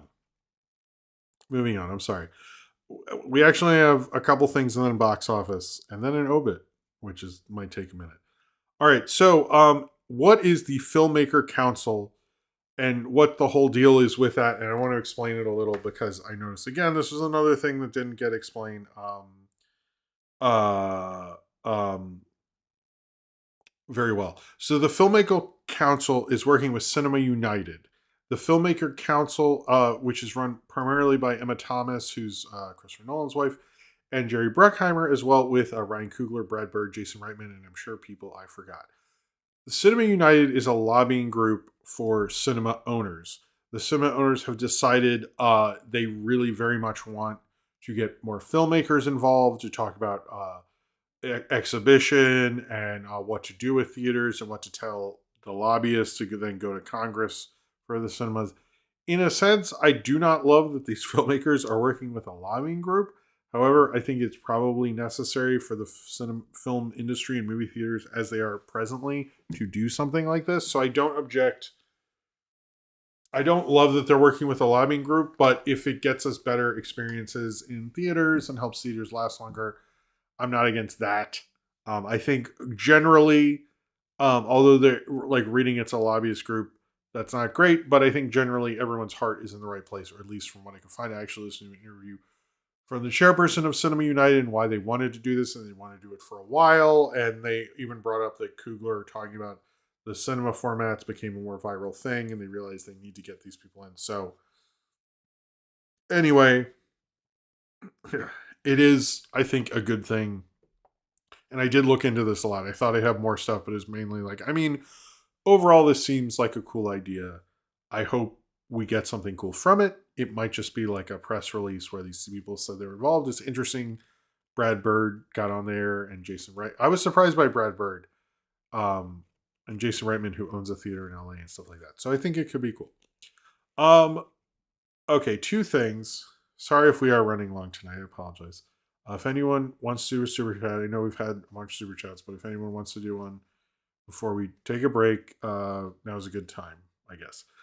J.J. Abrams scaling down thing. I don't think this is the story that people think it is. I think it just hit everyone that this guy has bottomed the fuck out, which has been look, here's the thing. I don't hate J.J. Abrams.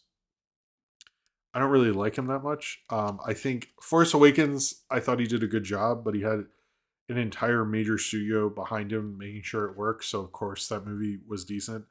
Like if anyone had like all the time in the world and like the Pixar brain trust and like everyone in the world giving you notes on your script and like who's talented and the studio making sure this came out as good as possible, of course that movie's fucking good. It's like the big anyway, I think he got it. They all got it to work. It's very much a collaborative effort. However, Rise of Skywalker came out and then it seems like his career bottomed out. But the problem with Bad Robot always was with their Paramount deal is anytime it was about to expire, they would just pitch a million fucking projects and then hope Paramount kept the deal going and then do nothing or do a few things or like, which they did with Warner's and a lot of them wouldn't take off. And like, I'm just like, yeah, I think it makes sense that he's scaling down. I've heard like a lot of filmmakers are moving to NYC. I have not run into any of them. I feel like we don't run in similar circles. Maybe J.J. Abrams doesn't go to the grocery store I do in Brooklyn.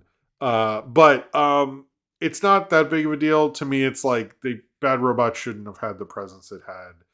A lot of people are like, oh, well, there was a time, the time when it was really big was like when Lost was on TV. And he had, it wasn't Westworld his, and he was more involved in the Mission Impossibles. And like when that went away, he didn't really have as much there. Um, and they never made that Your Name remake. They never, it's like, to me, it's like he was never good at running a production company. Like, I had heard a couple years ago that his wife and a lot of the people in there just moved over to helping with his daughter's music career because they were like, this is not going anywhere. That I'd heard that rumor a long time ago, and it makes a lot more sense. His daughter is Gracie Abrams. She does the Close to You song. I saw her open for the Eras tour actually. She's but yeah. Look, Rise of Skywalker is like ridiculously bad. Like that is like, whoa. Oh wow, that's cool. I didn't know that about James Gunn. All right, this is just a thing that I thought it was cool, and then we'll move on to box office. There's a film called Jim Queen. It is an animated satire. It's such a premiere at the Cannes Film Festival. Here's the plot. A gay influencer whose life unravels after a virus turns Paris's gay men straight, leading to him to team up with a twink to search for a rumored cure in the Marias. Anyway, to search for a cure. That movie sounds awesome. I want to see that. I hope it gets on like Netflix or in theaters or whatever. Good for you, Jim Queen. All right. Now I will talk about box office. Yeah, I think we will run late. I'm sorry. All right. Yeah, beat it's going to be a long one too. I know it. All right. So what happened at the box office? It was a little insane, but maybe not as insane as we wanted it to. The Mario Galaxy movie. This is the box. Is Cineram still there? Cineram, are you okay? The Mario Galaxy was the biggest opening worldwide and domestic of 2026. It made $131 million over the weekend, but 190 over the 5-day. It didn't do better, and now we're at 231 domestic, 437 worldwide is where we're at as of press time right now. It didn't outgross the Minecraft movie in terms of weekend, but people were like, but if you look at the 5-day for Minecraft, it did better than that. I'm like, the 5-day would be dramatically different. Okay, sorry, just check on you, man. Would be dramatically different. Like, that's not even during Easter. And it's like, I don't think they're comparable. But anyway, it is still doing very good. It didn't open as well as the first Mario movie, which is to be expected. It's the sixth biggest opening in April because of Avengers movies, Minecraft, and Furious 7. It's Illumination's second biggest opening. The first one opened at 146 million. It's the third best video game opening. It's the fifth biggest video game movie ever already. It has already outgrossed the first Sonic movie. It's let's see, the only. Oh, okay. This is also interesting. If this Mario movie makes $1 billion, it'll be the only non-Disney animated franchise to have two movies gross over $1 billion, because it's like, I think it's like Frozen, Toy Story, and Zootopia. And then so this would be the other one, which is interesting. We'll see if it breaks that. It's actually its best worldwide opening of the year. It actually beat Pegasus 3. And it had the best per screen average with 30,000 per theater, and it's already the second highest grossing movie of the year. It has not beat. It may have beat Project Hail Mary, and it actually made more than Avatar did in 2026. And it's worldwide. It's the third biggest of the year outside of this movie from China, Pegasus 3. I think the thing with this is, one, it was a very long Passover Easter thing, so a lot of people were on break. I think this might hold better, as I know, or like my family's out of town, but a lot of people took this opportunity to travel or we're doing other things. And also, like, there's not really a family movie for a while. So I do think this will probably play longer. But I think what the problem is no, Despicable Me and Minions, you have to have two movies do over 1 billion because people consider Despicable Me and Minions separate. Almost everyone does, but if you combine them, then I guess it is already. Because I think I didn't look into that, but anyway. Um uh I just think it kind of makes sense based on the performance. I also think like people are starting to realize, which I don't understand this at all. I've heard a lot of people be like, this is like a kids movie, and I'm like, are you fucking kidding me? Like, what the? What it was the other one? Did you see the other one? Like, what did you think the other one was do? Like, I don't understand. I don't know. I think it's just hitting people. Like, I think this is like not for us. Like, which is funny because I've heard people say like before they'd say, oh, the Mario movie wasn't that good, and then and then like I was like, yeah, it's not for you, and I think it's like really hitting people with this one that it's not for my age group, it's for my kids. Like that's what these things are for, and I have noticed that sort of reaction, but I think it's like part of that, and also like the first one was like a big deal. It's the Mario movie, they finally did it, and I think like a Mario sequel doesn't feel as momentous, so I don't know, maybe the other ones won't be able to make the huge weekend that the first one did. But also I think people are like, oh, I'll get around to it. I'll see it at the drive-in. I'll see, like it might not. I think because it didn't impress the parents, but I still think it's like these are over $100 million grossers. We'll see. What the what's going to happen with it? But it is interesting. It didn't open. It still opened very well, and it's really good for theaters and all that stuff. Project Hail Mary held really well, only went down 41.3%, was at 21, sorry, it was at 218 million, is now at 229 million. It's still doing really good. It's in a lot of theaters. Good for Project Hail Mary. It's like actually really cool that this movie's doing as well. The drama, I think that was it. Was there other stuff with Project Hail Mary? This was the Project Hail Mary was also the 8th biggest weekend of the year. And it's the 5th biggest non-sequel of the decade, beating F1. It outgrossed F1 already, actually. And it worldwide last weekend made 73 million. So it's actually doing really good. But the deal with the drama is actually interesting because I read people saying it bombed. It didn't bomb. It opened to 14 million, which is the 3rd best opening for A24 over Materialist and Hereditary, and made about 28 million worldwide. It's out to no, wait, that's not true. It made 26 million. Why do I have 28? Whatever. I don't think this is as bad as people think it is, but I don't know. I think people had to, next to the Mario opening, it doesn't look as impressive, but for A24 it is impressive. I'm sure for them they're happy. I don't know how much they spent on it necessarily, but it's a good enough opening and there's a lot of buzz behind it. Let's see how it holds up next weekend. But I know there's been some rating about like, oh, it bombed. It didn't bomb. Hoppers dropped 51%, which isn't bad. Hoppers is doing decent, 50 or 52%. That's pretty good considering the Mario movie, and it's going to cross 150 million. Goat left theaters. Apparently Undertone stayed in the top 10. A lot of people said it didn't. I saw it last weekend, so I contributed to that, to the first one and the 10th one, and it's made 19 million. Good for you, Undertone.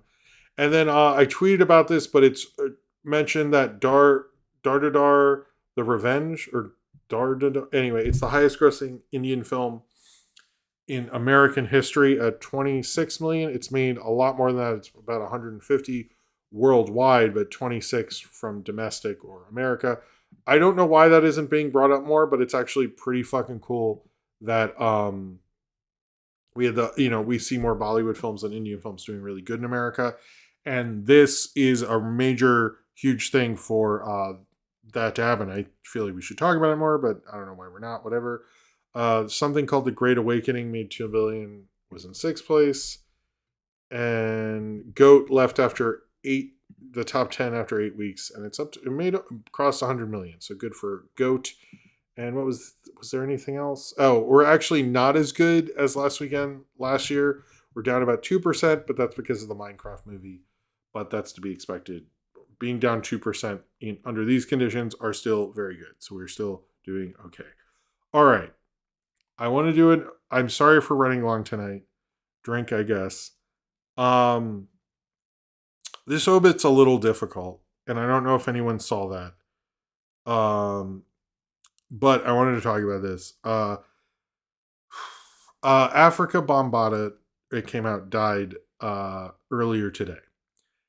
Afrika Bambaataa is one of the pioneer hip hop artists.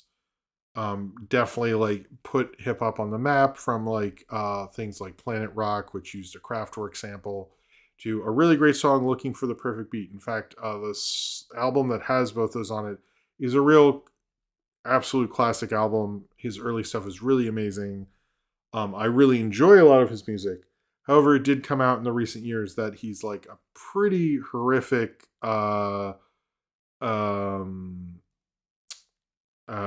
basically, like, I think he molested a lot of young boys and stuff. And it's pretty bad, to be honest with you. So I will say, if you never heard his music, Looking for the Perfect Beat was in Vice City. It's all really good. I think actually part of why we know about Kraftwerk in this country is because of him. And he did a lot of major things. But looking into his controversy, it's like pretty bad. And it's understandable why people were upset. It's a hard thing to deal with his legacy, but also deal with his non-hip-hop legacy as well at the same time. And it's kind of hard to talk about that, because you want to honor everything that he did and all the great music he made, which is like really wonderful music, and I really enjoy it. But he was a really horrible person, and for a very long time too. And he was able to take advantage of a lot of young boys and stuff like that. So I don't remember all the specifics, but I do enjoy his stuff in the 80s and stuff like that. So I do feel sad that he's gone, but I also will acknowledge he was a ridiculously horrible person, to an extreme level. So I don't know. I would recommend, if you never heard Looking for the Perfect Beat, or Planet Rock, or even like Kraftwerk, because I think Kraftwerk is around, but I know a lot of people know Kraftwerk through him. He did a lot of major things in music that are still being felt today, but he was a real shit artist, or shit person, and I can't fully endorse him, and I have to acknowledge that there is a lot of evidence. This is not the same, like I was saying with Michael Jackson. So it's a tough thing to talk about. I didn't want to not acknowledge it, because I do really like him. His I think it's whatever the Planet Rock, that big album is, that's I guess sort of a singles compilation in a sense. I've listened to it so many times, and I really do like it. But and it's sad that he's gone. But yeah, his very much tarnished his own legacy by being just a really gross, horrible person. So, which is unfortunate. I'm sorry to take a break on that. When we get back, we're going to talk about Michael Jackson's Beat It. This will probably be my last Michael Jackson review. Since I haven't actually edited any of them, I still need to edit Scream for a bit. But we'll get into a continuation, unless you figured it out. Right after this, I'm going to try to play the break music that I did during the mess around stream. But anyway, sorry to leave on this note. I'll be right back, and then we'll talk about Michael Jackson Beat It, and then do the questions, and then that will be the show. I will be right back after this. Let's see if I can play listen to these sweet tunes. I'll be right back after this.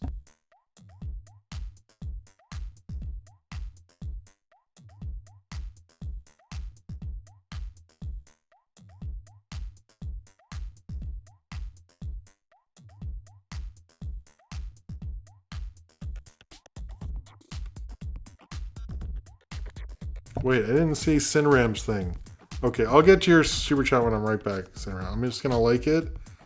Oh, and goodbye, Dan. I'll get to this in a second. I just need to use the bathroom. But thank you for that super chat. I'll be right back after this.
Okay, I'm back with cats. Cat cam. There's Pebbles. There's Buster. Nico's. I don't know where Nico. Oh, Nico's back there with the lights. Can I see? Hold on. There's Nico. Hey, wow, that looks really cool, Nico. Look at you. Look at you. All right. Let's we're gonna switch back. Sorry. I was like, let's do okay. I should pet you guys. When I went to the bathroom, everybody was like, I want to do that. Anyway, sorry, I want to do the interactive thing there. I thought it'd be cool to switch it up. Since I figured out, that was the one good thing about the mess around stream, is I learned how to do a few different things there. The break tunes is still, well, I'll let them play for a little bit. Let me say, Cinram Superchat said, this just in, Leslie Vernon 2 is going to be a thing. We were just talking about meta horror. That is awesome. And thank you very much, Cinram. Cheers to you, man. I think I need to see Leslie Vernon because I've never seen that. Buster, don't go near that. Okay. I'm going to stop the break tunes. Stop. Okay. I basically made like a mix of, or just put together some tracks. I might try to do that from now and then, like make a new selection, but I try to use the music a little more and also release it. So that's the other thing. All right. Is it still, it's not, or just put together some, oh, there's me. Okay. All right. Before we start on Michael Jackson's Beat It, let me say two things. Wait, why did I do that? It's stupid. It should be over here. One, if you have an issue with me reviewing Michael Jackson, I totally understand that. Hey, Buster. That's totally understandable. And like I said before, when I was talking about earlier, but I will say that yes, I agree with you. He is most likely not the greatest person in the world. It's okay. We'll hang out right after. It's like in a half hour or shorter or longer. This might be a longer video review because I have a few stories, as well as if you're watching this, you're wondering if he's reviewing Beat It. Does that mean he'll later review this other thing that I'm not going to name that I feel like you can figure out? Yeah, most likely I will do that. But I'm not going to say what it is until the week we're doing it. I think you can figure it out. But if Beat It exists, then of course the song that it's parodying should exist as well.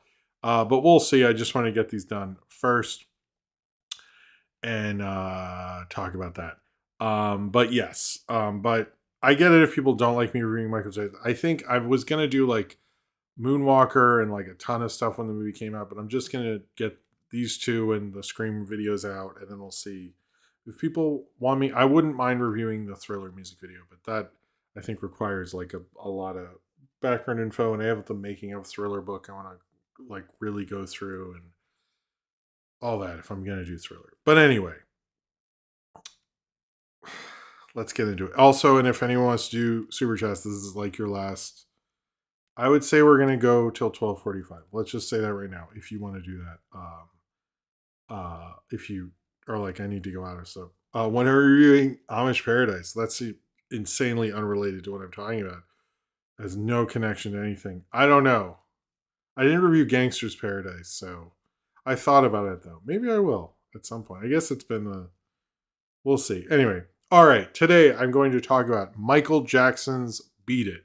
Mostly the music video, a little bit of the song. Let me say this about this video, which I think is very true, which is directed by Bob Giraldi. It is the second music video for Thriller. Was playing kind of concurrently at the same time on MTV as Billie Jean in the summer of 1983, which sounds like probably the greatest time to be watching MTV ever. I was born towards the end of the summer, so I missed it. But it's supposedly supposed to be really cool, them playing Beat It and Billie Jean around the same time. However, Beat It is a really interesting video for a lot of reasons, and I have a few stories with this, but it's actually epic, an epic gritty dance video. A lot of people have talked about how it's the first dance video that made dancing look tough, but I also want to say, like, I've seen a lot of music videos try to do what Michael Jackson did with the boy band era and stuff like that. This is the only one that felt like, I know it's not directed by Walter Hill, but it felt like it was influenced by a Walter Hill film. It felt like it was influenced by like gang movies and crime films and stuff like that. But it was also very much a dance thing. It is not shot like a dance video, which I think is true of this and Thriller. It's shot like the genres they exist within, but Michael Jackson and the director got it to work within that, which I think is actually pretty brilliant.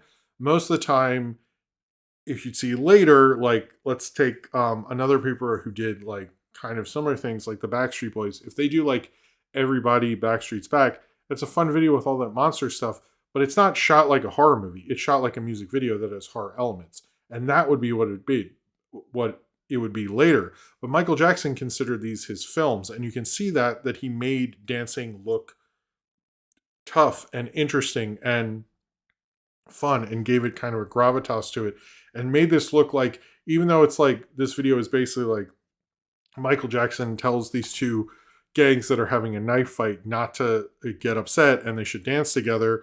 You don't feel that in this video. You feel the toughness and the grittiness and the shadow in it, which is the real genius of what Bob Giraldi's doing in the video. And also, I want to add, Michael Jackson doesn't even show up in this video till a minute in. That's wild. I can't think of most videos, like, you don't show up at all, but like a minute in, that's ballsy. Especially, I mean, you can tell in a lot of ways music video was starting.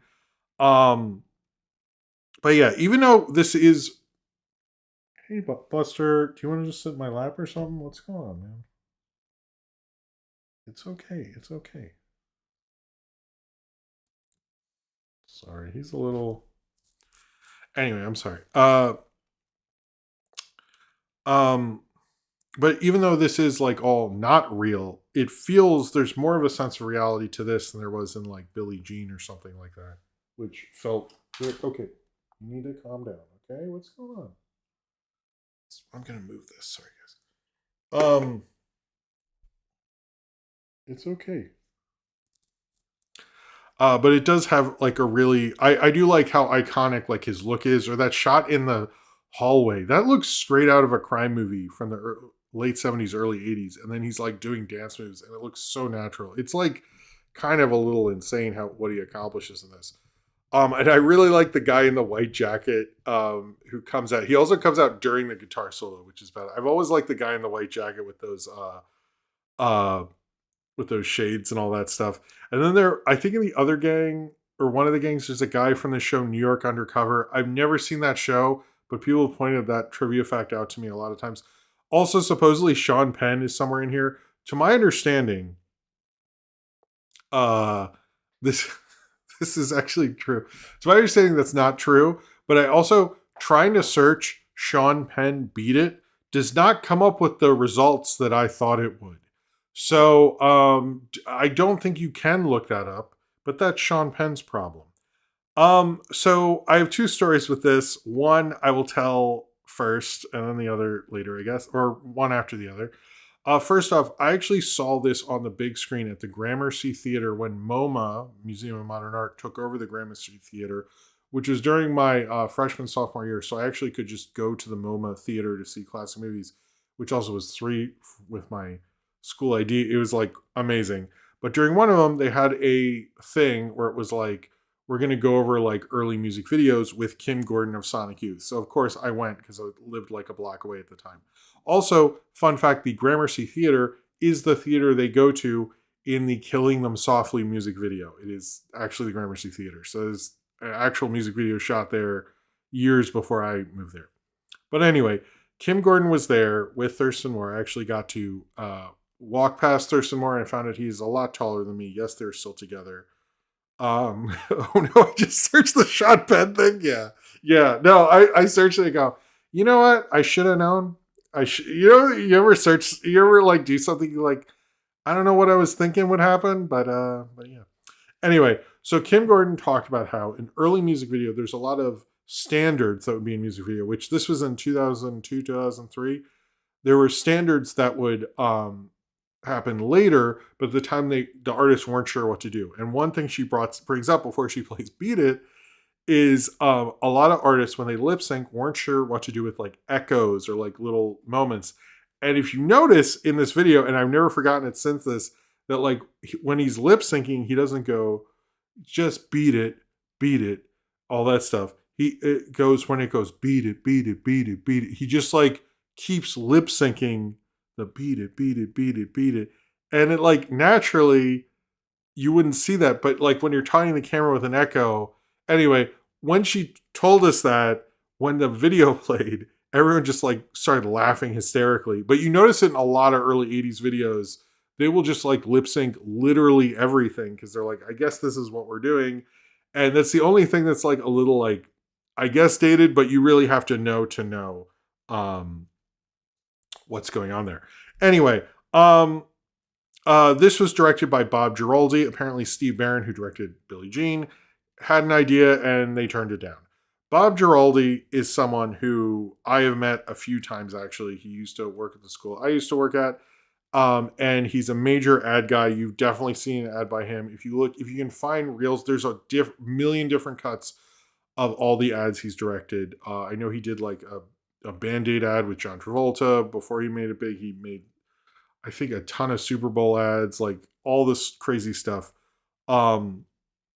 He was a really great ad director and music video director.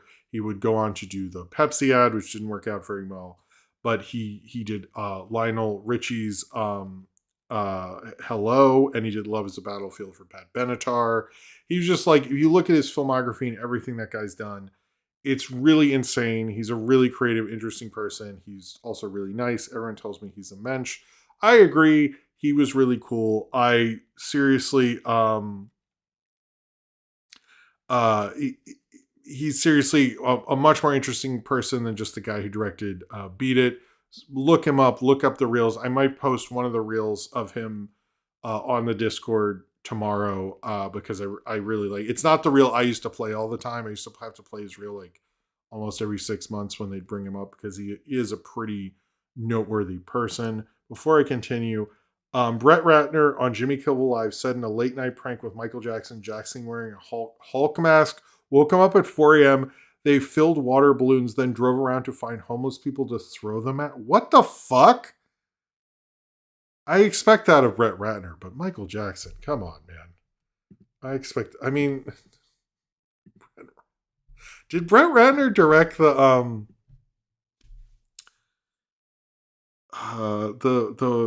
what was it? The You Rock My World with Brando? Jesus, Brett Ratner. I know he liked Rush Hour a lot. I don't know.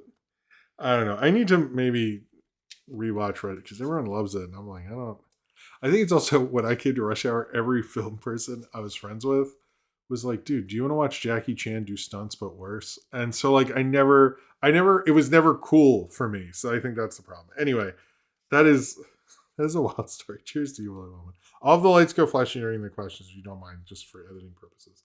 But thank you very much for the super chat, and thank you for your generosity. If anyone else wants to do a super chat tonight, your time is limited. Buster, are you okay? See, here's the thing. When I do sit down, he'll be like, I'm out of here. That's what'll happen. Oh, now the stream's getting a little chunky. Okay, well, whatever. All right, continuing on. Bob Giraldi is a really interesting, awesome director.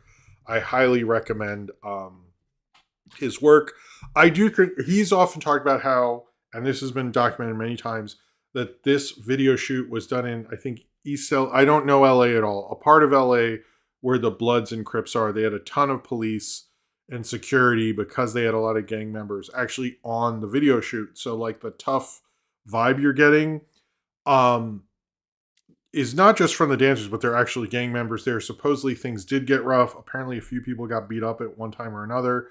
And then when they saw them do like the end dance, he said, and I've heard him say it, I've heard him do Q&As with other people who worked on the crew. They all confirmed it, so I'll just take it as fact, since I pretty much had it verified, I guess, in a way, that the gang members didn't, like, it was tense, and they did some of the end dance scenes in front of them, and they didn't start laughing. They just like were kind of in awe of what was going on. So but supposedly, much like Kendrick Lamar did during the Pop Out concert, Michael Jackson brought the Bloods and the Crips together for this video shoot. Is everything I've heard. I wasn't there, so I'm going to believe it on face value. I think this is an incredible music video. Actually going through it and his iconic look and everything. It really does have a real true grittiness to it, as well as being like a performative, a dance music video. And it very much works. Like, I was actually surprised when I heard that story. I was like, yeah, but there is a real tough grittiness to this video that like I thought was really actually cool when I'm really kind of going through and analyzing it. I get like why this and Billie Jean could be big at the same time. I get that this had Eddie Van Halen, and Eddie Van Halen was huge and all this stuff. And supposedly MTV wanted this video more than Billie Jean because of the popularity of Eddie Van Halen at the time. Who didn't get paid but seems to have not minded, but he's also Eddie Van Halen rich, so I wouldn't mind either if I was that rich.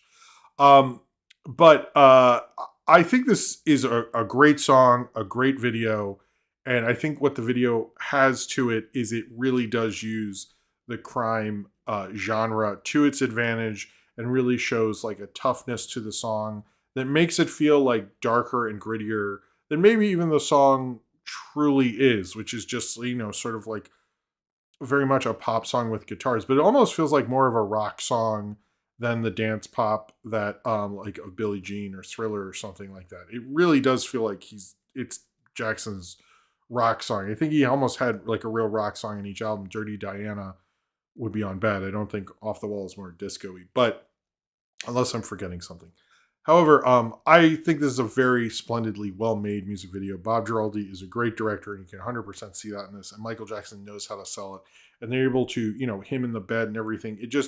It feels like a cool crime film, and I really do like how they're able to put those things together. This very much feels more like a film than a music video. It feels like they're using the incomingness of MTV and this format to really make something special. Before I close this out, I will say the bar they were in at the beginning was also where they shot the album cover for Morrison Hotel by the Doors. I thought that was cool, so I'm just putting that in here. I will say I think like Michael Jackson's Thriller had three iconic directors. Sorry, it's stalling out so much. Had three iconic directors do the music video: Steve Barron, Bob Giraldi, and John Landis. And I think both brought a different thing and a different flavor to each of these music videos, and shows, if anything, Michael Jackson was very good at working with world-class collaborators, and you can see that absolutely in this, because not only were they world-class, but he knew how to use them and he knew how to perform for them.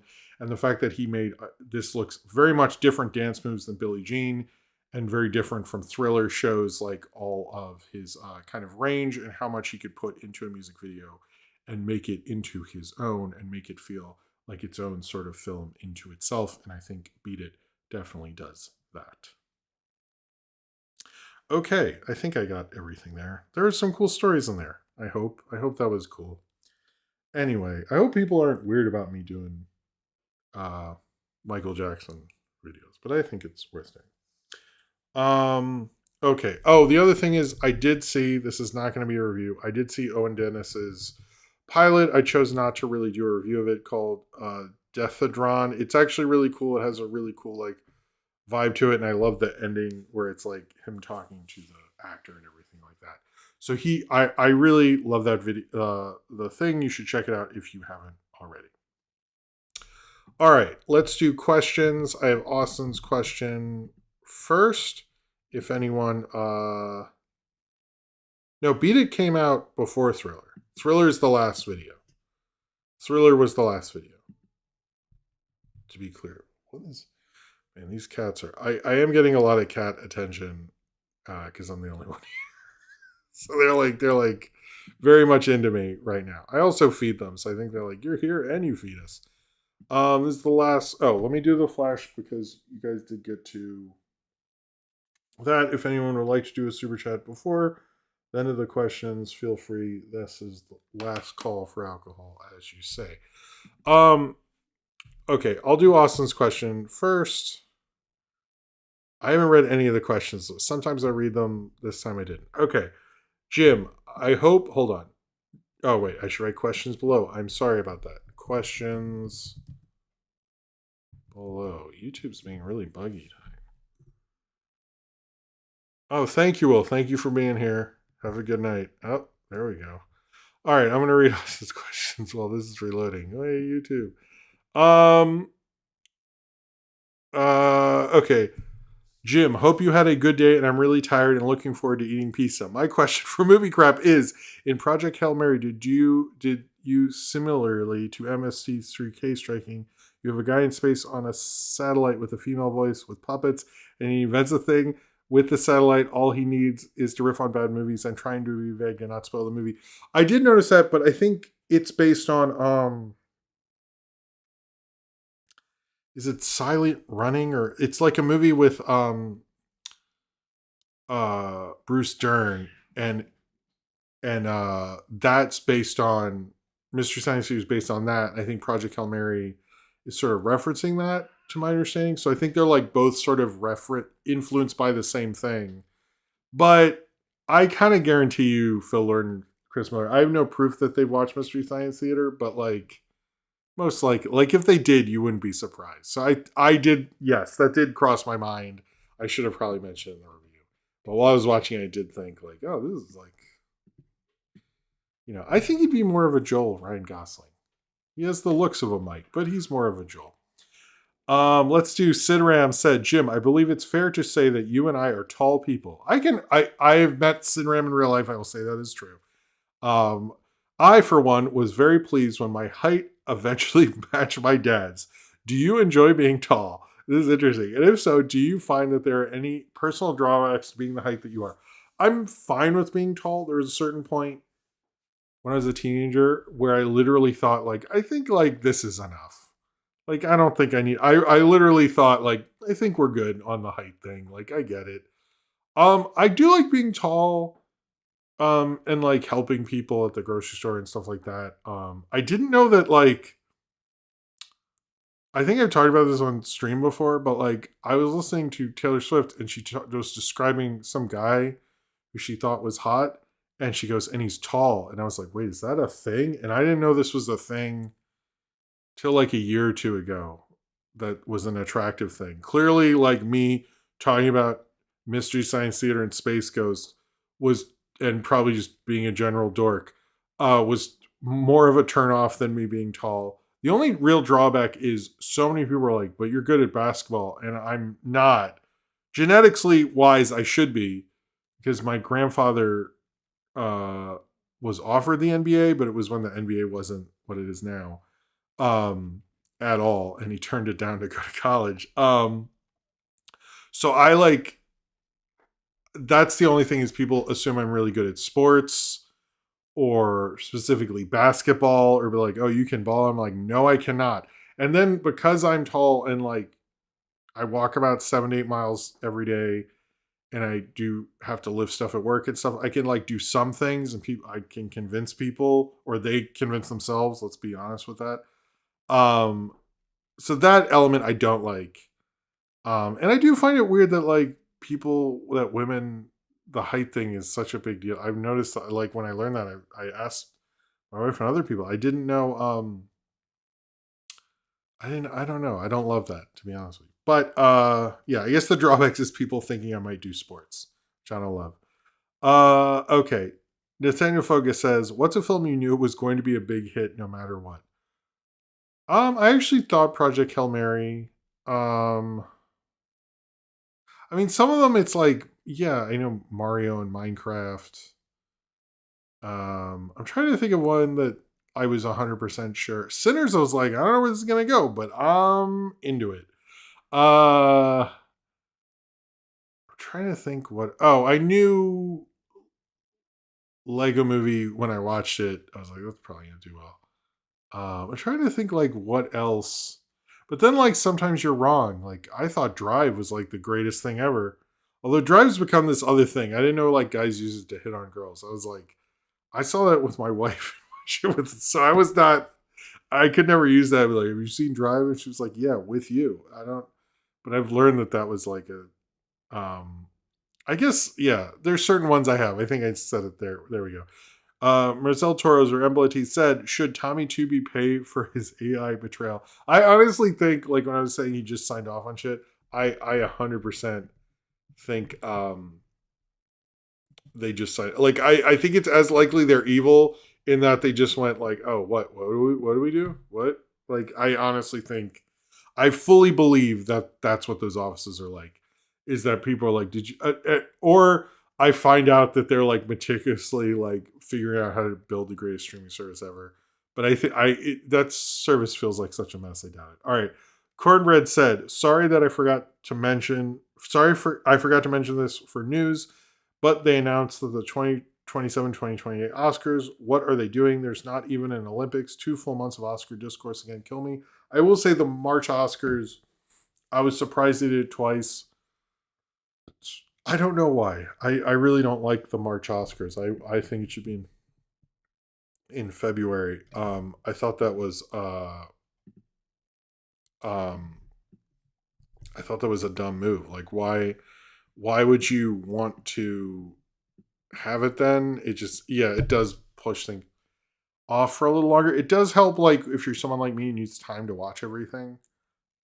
It's not I don't mind that, but I don't love that it's in March, but I guess we're still doing that. So Embla T, has the YouTube algorithm ruined online criticism where creators refuse to or rarely review different movies due to how they may generate little views. Under your question, I don't 100% think that's true. But actually, yeah. What Siskel and Ebert used to do is, let's take a typical Siskel and Ebert show. And you would do, let's say you do Mario Galaxy, if it exists now, and the drama, and, the big couple movies. And then later in the show, you do smaller or foreign films and stuff like that. The problem now is, and what I've even noticed from the theaters that play that stuff, they stop playing them, is they get less coverage because they're going to get less views, because you're not doing like, you have this whole show and, Mario Galaxy will, get people to watch and then they'll stick around or whatever, and your ratings will be fine. It's harder to get people to do those things. Now, I do think part of, I'll say this, a lot of people who complain about that don't, like, I post fairly regularly. The good thing is, like, Undertones, a review I wanted to see that movie. It didn't, like, it wasn't as big of a review, but because I scheduled it at the right time, it doesn't really mess up too much. And I think, like, too many people just go for, like, the big thing all the time. But then there's some things where, like, well, what if the Undertone person, they're going to do another Paranormal Activity, and then I can repost it, and then I can, refer to it. And, like, I don't think they're thinking big picture. I think they're thinking small picture, because there's a lot of times where you review a small movie and that review becomes a lot more valuable in 2-3 years. I know this is like YouTube stuff, but I do think, like, there's ways to do it. And I think many people don't even want to try. And I think you should always try, because sometimes it can really work out. Sometimes it doesn't become anything, but I'd much rather have a review that I'm really proud of that didn't do as well than, like, I just didn't do it at all, in my mind. But it does, like, yes, you are correct. I do think there are smarter ways you can do that. And I try to figure that out so I can do, like, the smaller stuff I want to do and stuff. But I think a lot of people just want to stay to what their audience should be, and algorithm and bullshit like that. I don't know if that's, um, I don't think that's good for them as critics. And I don't think it's as good for you as the viewer. And I don't think it's good for film in general. I think those people should have to figure it out, especially because I'm one guy and they have staffs of people. So figure it the fuck out. Have you ever been to a 4DX theater? Yes, Steve Meister. My review of Twisters was done at a 4DX theater. I talk about it in that review. So if you want to know, there we go. Aren't these YouTube ads too much? Probably. I don't think they've come up as much. I haven't noticed too many. Austin, why didn't Animat wear his hat on the podcast on Monday? I don't know. I mean, it's his choice. It's his hat. Black Saxon Winkle, has the discourse around a piece of media made you want to see it fail before? No. It usually, like, if it's gone on for a long time, I get, like, kind of curious. That happens. I don't think there's ever been. I mean, I think people have done that before with, like, what was it called? Ishtar, and there's been examples of that, but I'm not enough of a hater, If like, I don't want to see something, I just won't see it. Like, I didn't do Melania. Maybe I should have, or whatever, but anyway. Medela Butterfly, favorite Michael Jackson song. Remember to watch Earth Song for Earth Day. Oh, I forgot Black Sea. I'll go back up to you, Black Sea, after this. My favorite one is probably either, well, there's a lot of them I really like. I would say either Thriller, or I like Billie Jean Beat It, Dirty Diana, Smooth Criminal. Smooth Criminal's great. And that's an insane, like, man, that, like, lean they do in it. To do that on stage when he toured, they had to, like, because it's, like, physically too hard to do every night, so they had to have them on wires so it looked like, that's an insane lean. Okay, sorry. Black Saxon, what comic storyline do you want to see build up over 10 years? Phoenix is not a bad choice. But 10 years. I wouldn't mind more what happened with Fantastic Four to get to build up over that time, and, like, them to get even weirder and more cosmic. Other than that, I can't think of it. I'm sorry, off the top of my head. I wouldn't mind. It does suck that we never got the Kree Skrull War stuff. I think that would be fun to come back to. So, Embla T, thoughts on people who refuse to see animation theaters because they don't see it worthy for price of admission. I know plenty of people who are like that. I've heard people do that, but I think that's getting less and less accepted, because I did notice, like, when I'm even talking to people my age about like why I want to see Hoppers because of We Bare Bears, people are less like, oh, okay. They're like, oh, what is that show? A little more curious. So I do think it's sort of changing. But William Ellman says, Jim, how would you rank these Peter Jackson films? Heavenly Creatures, Bad Taste, Meet the Feebles, Frighteners. What's Heavenly Bones? I don't know that one. Heavenly Creatures will be first, then Bad Taste, then Frighteners, then Meet the Feebles. I would go that way. Jim, have you tried to convince Sneaker O'Toole to take his sneakers off, and did it work? Why is Sneaker O'Toole trending all the time? What is the... I don't understand. Is this a recent... I've noticed it keeps coming up, and I'm like, what is the deal with... It's a Family Guy thing, right? It looks like a Family Guy thing. I don't understand where Sneaker O'Toole came from. Is he related to Peter O'Toole? None of this makes sense to me. I don't like it. But yeah, take your shoes off. You're inside, Sneaker O'Toole. Black Saxonwell, do you use any beard products? Yes, I do. I use beard oil before I go to work. It's probably... Well, I took a shower when I got home, so it's probably not in there anymore. But just to keep things nice and tidy. So I use that. Cornbread, aren't you so excited for Christopher Nolan and Denis Villeneuve's endearing fan bases to have an Oscar pissing match from December to March 15th without Seaworth, dude? So fun. First off, everyone's very presumptive. I do love, like, you know, how many people are like, well, it's going to be these two. I'm like, usually there's like another option that like takes away every, like, I don't know. I'm like, getting a multiple Oscar as a director is not an easy thing unless you're like, here's the guy who did like Birdman. Somehow he got two, which is as many as Spielberg. I don't know if Nolan, I think he could, but we'll see. We'll see. I'm like, I think it will be, but like, and I don't know about everyone's logic. Well, Denis will win because of Return of the King. And I'm like, oh, you mean the thing that happened only once?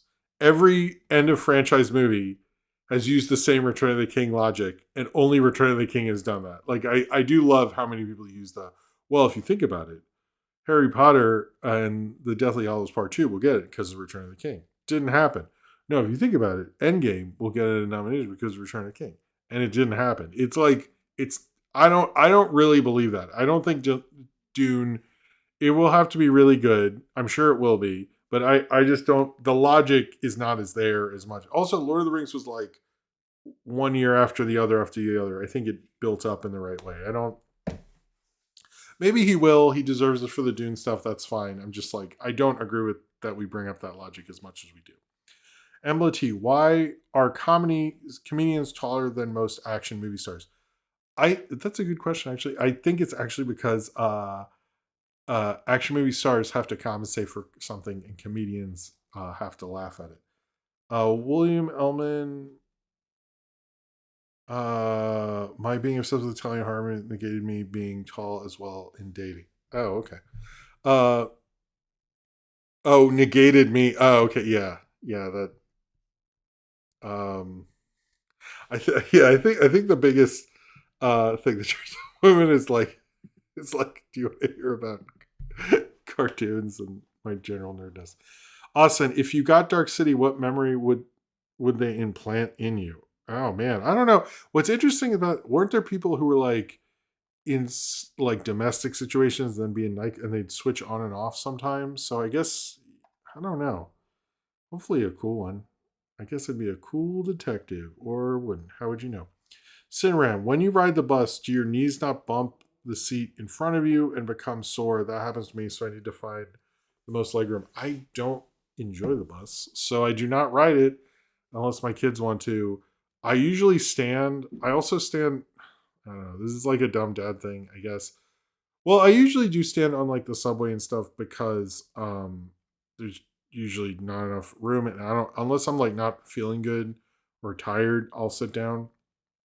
And if there's a seat, but most of the bus, I like pick the seat with more leg room, or I just stand and wait. Because I also, since I'm a dad, I want to be a good example, and I think it's a better example to show kids that if you're on a bus and you're a larger person and a full-grown adult, that you should let other people sit down first. So that's most of the time I'm standing for that reason, but most of the time I'm okay. But I don't ride the bus a lot. I'm not a fan of the bus.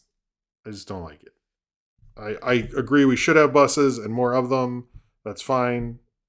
I don't have to like everything. That's what I decided. All right, hold on. Sorry. To find out I'm not a big bus fan. John Tillman and 40X would be crazy. Yeah. Dude, I can feel her peeling the potatoes. There's a there anyway, whatever. Nathaniel Fogo, would you ever consider bringing your kids to a local con near you if they're interested? Yes, but the thing is, when I go to con, I thought about like there's a Brooklyn con. Usually when there are cons, I'm like filming and doing stuff, so I don't know. Like, it would really depend on the situation if they're interested. But I don't know. Like, I don't know. I think Oscar would have to be older and Sophie would have to be interested. That's kind of, but yeah, on a general sense, yes. Nathaniel Foger, how are you feeling about movies that you've seen this year so far? Good. I did post that thing. I actually think it's a decent year. I did post that thing. I noticed when people said best films of the 2026 so far, almost everyone puts Project Hail Mary at number 2, which I was like, oh, is this universally like this is the movie we all agree on is very good? But it's funny. And then I was like, if I made a list of the best 2026 movies, I would also put it at number 2. So something about that movie. But what's a Knock Force episode you enjoyed doing the most? Probably Rap and Roller Coaster. That was a lot of fun. I just remember that being fun. Question, William Ellman. Do you think Ruben Östlund could pull off a three-peat winning the Palme d'Or? I don't know. I was never as into him, but I never did the reviews. I think he could. They seem to like him, so. But we'll see. That's a hard thing to do. Will the Oscars finally recognize Robert Eggers' genius with Werewolf? I feel like if you can make money doing your thing under your name, that's already a win. But maybe they will. Maybe they will. I think it. I don't know. We'll see. I think like the A24 guys seem to be sort of not in their wheelhouse. Have they given any of the A24 guys? I guess the Safdies are sort of the closest, or Josh Safdie, right? So, oh man, I keep forgetting about Sun Help. I might do I am working on a top 10 list. I think I'm going to film that tomorrow. And worst of the year list, it'll probably come out eventually. But after that, I will do a best year so far. But I would like to actually do a top 10 list. I have it written out. And I know it's really late, but I'm still like going to do it. Anyway, holy shit, it's 12:50. I'm sorry that this went on so long. Thank you all for being here. What? Someone said talk about War and Peace. What the fuck is that about? Anyway, I want to thank the following people who gave the following super chats. I want to thank Black Sox, Winkle, William Ellman, Austin, William Ellman, Will, Ellman, William Ellman, Medela Butterfly, William Ellman, Medela Butterfly, Sinram, and William Ellman. Thank you all very much for the super chats. I'm sorry this went on so long. I think we were going to go on so long. It should be today. Cheers to y'all.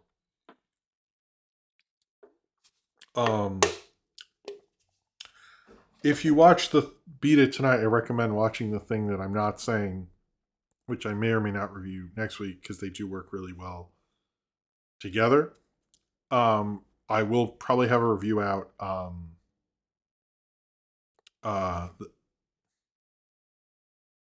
forget that's. I'll probably have a review out tomorrow night. I hope you guys have a good weekend. I hope you see something good, and I hope. Yeah, I hope you're doing all right. Anyway, I will see you all next time. I will be back next Thursday with this show. Take care of yourself. Have a good weekend. Have a good early spring. And I will see you all next time. Thank you very much for being here. And see you later. All right, cool. Bye and subscribe. Or yeah, just just bye. I'll see you later. Thanks again.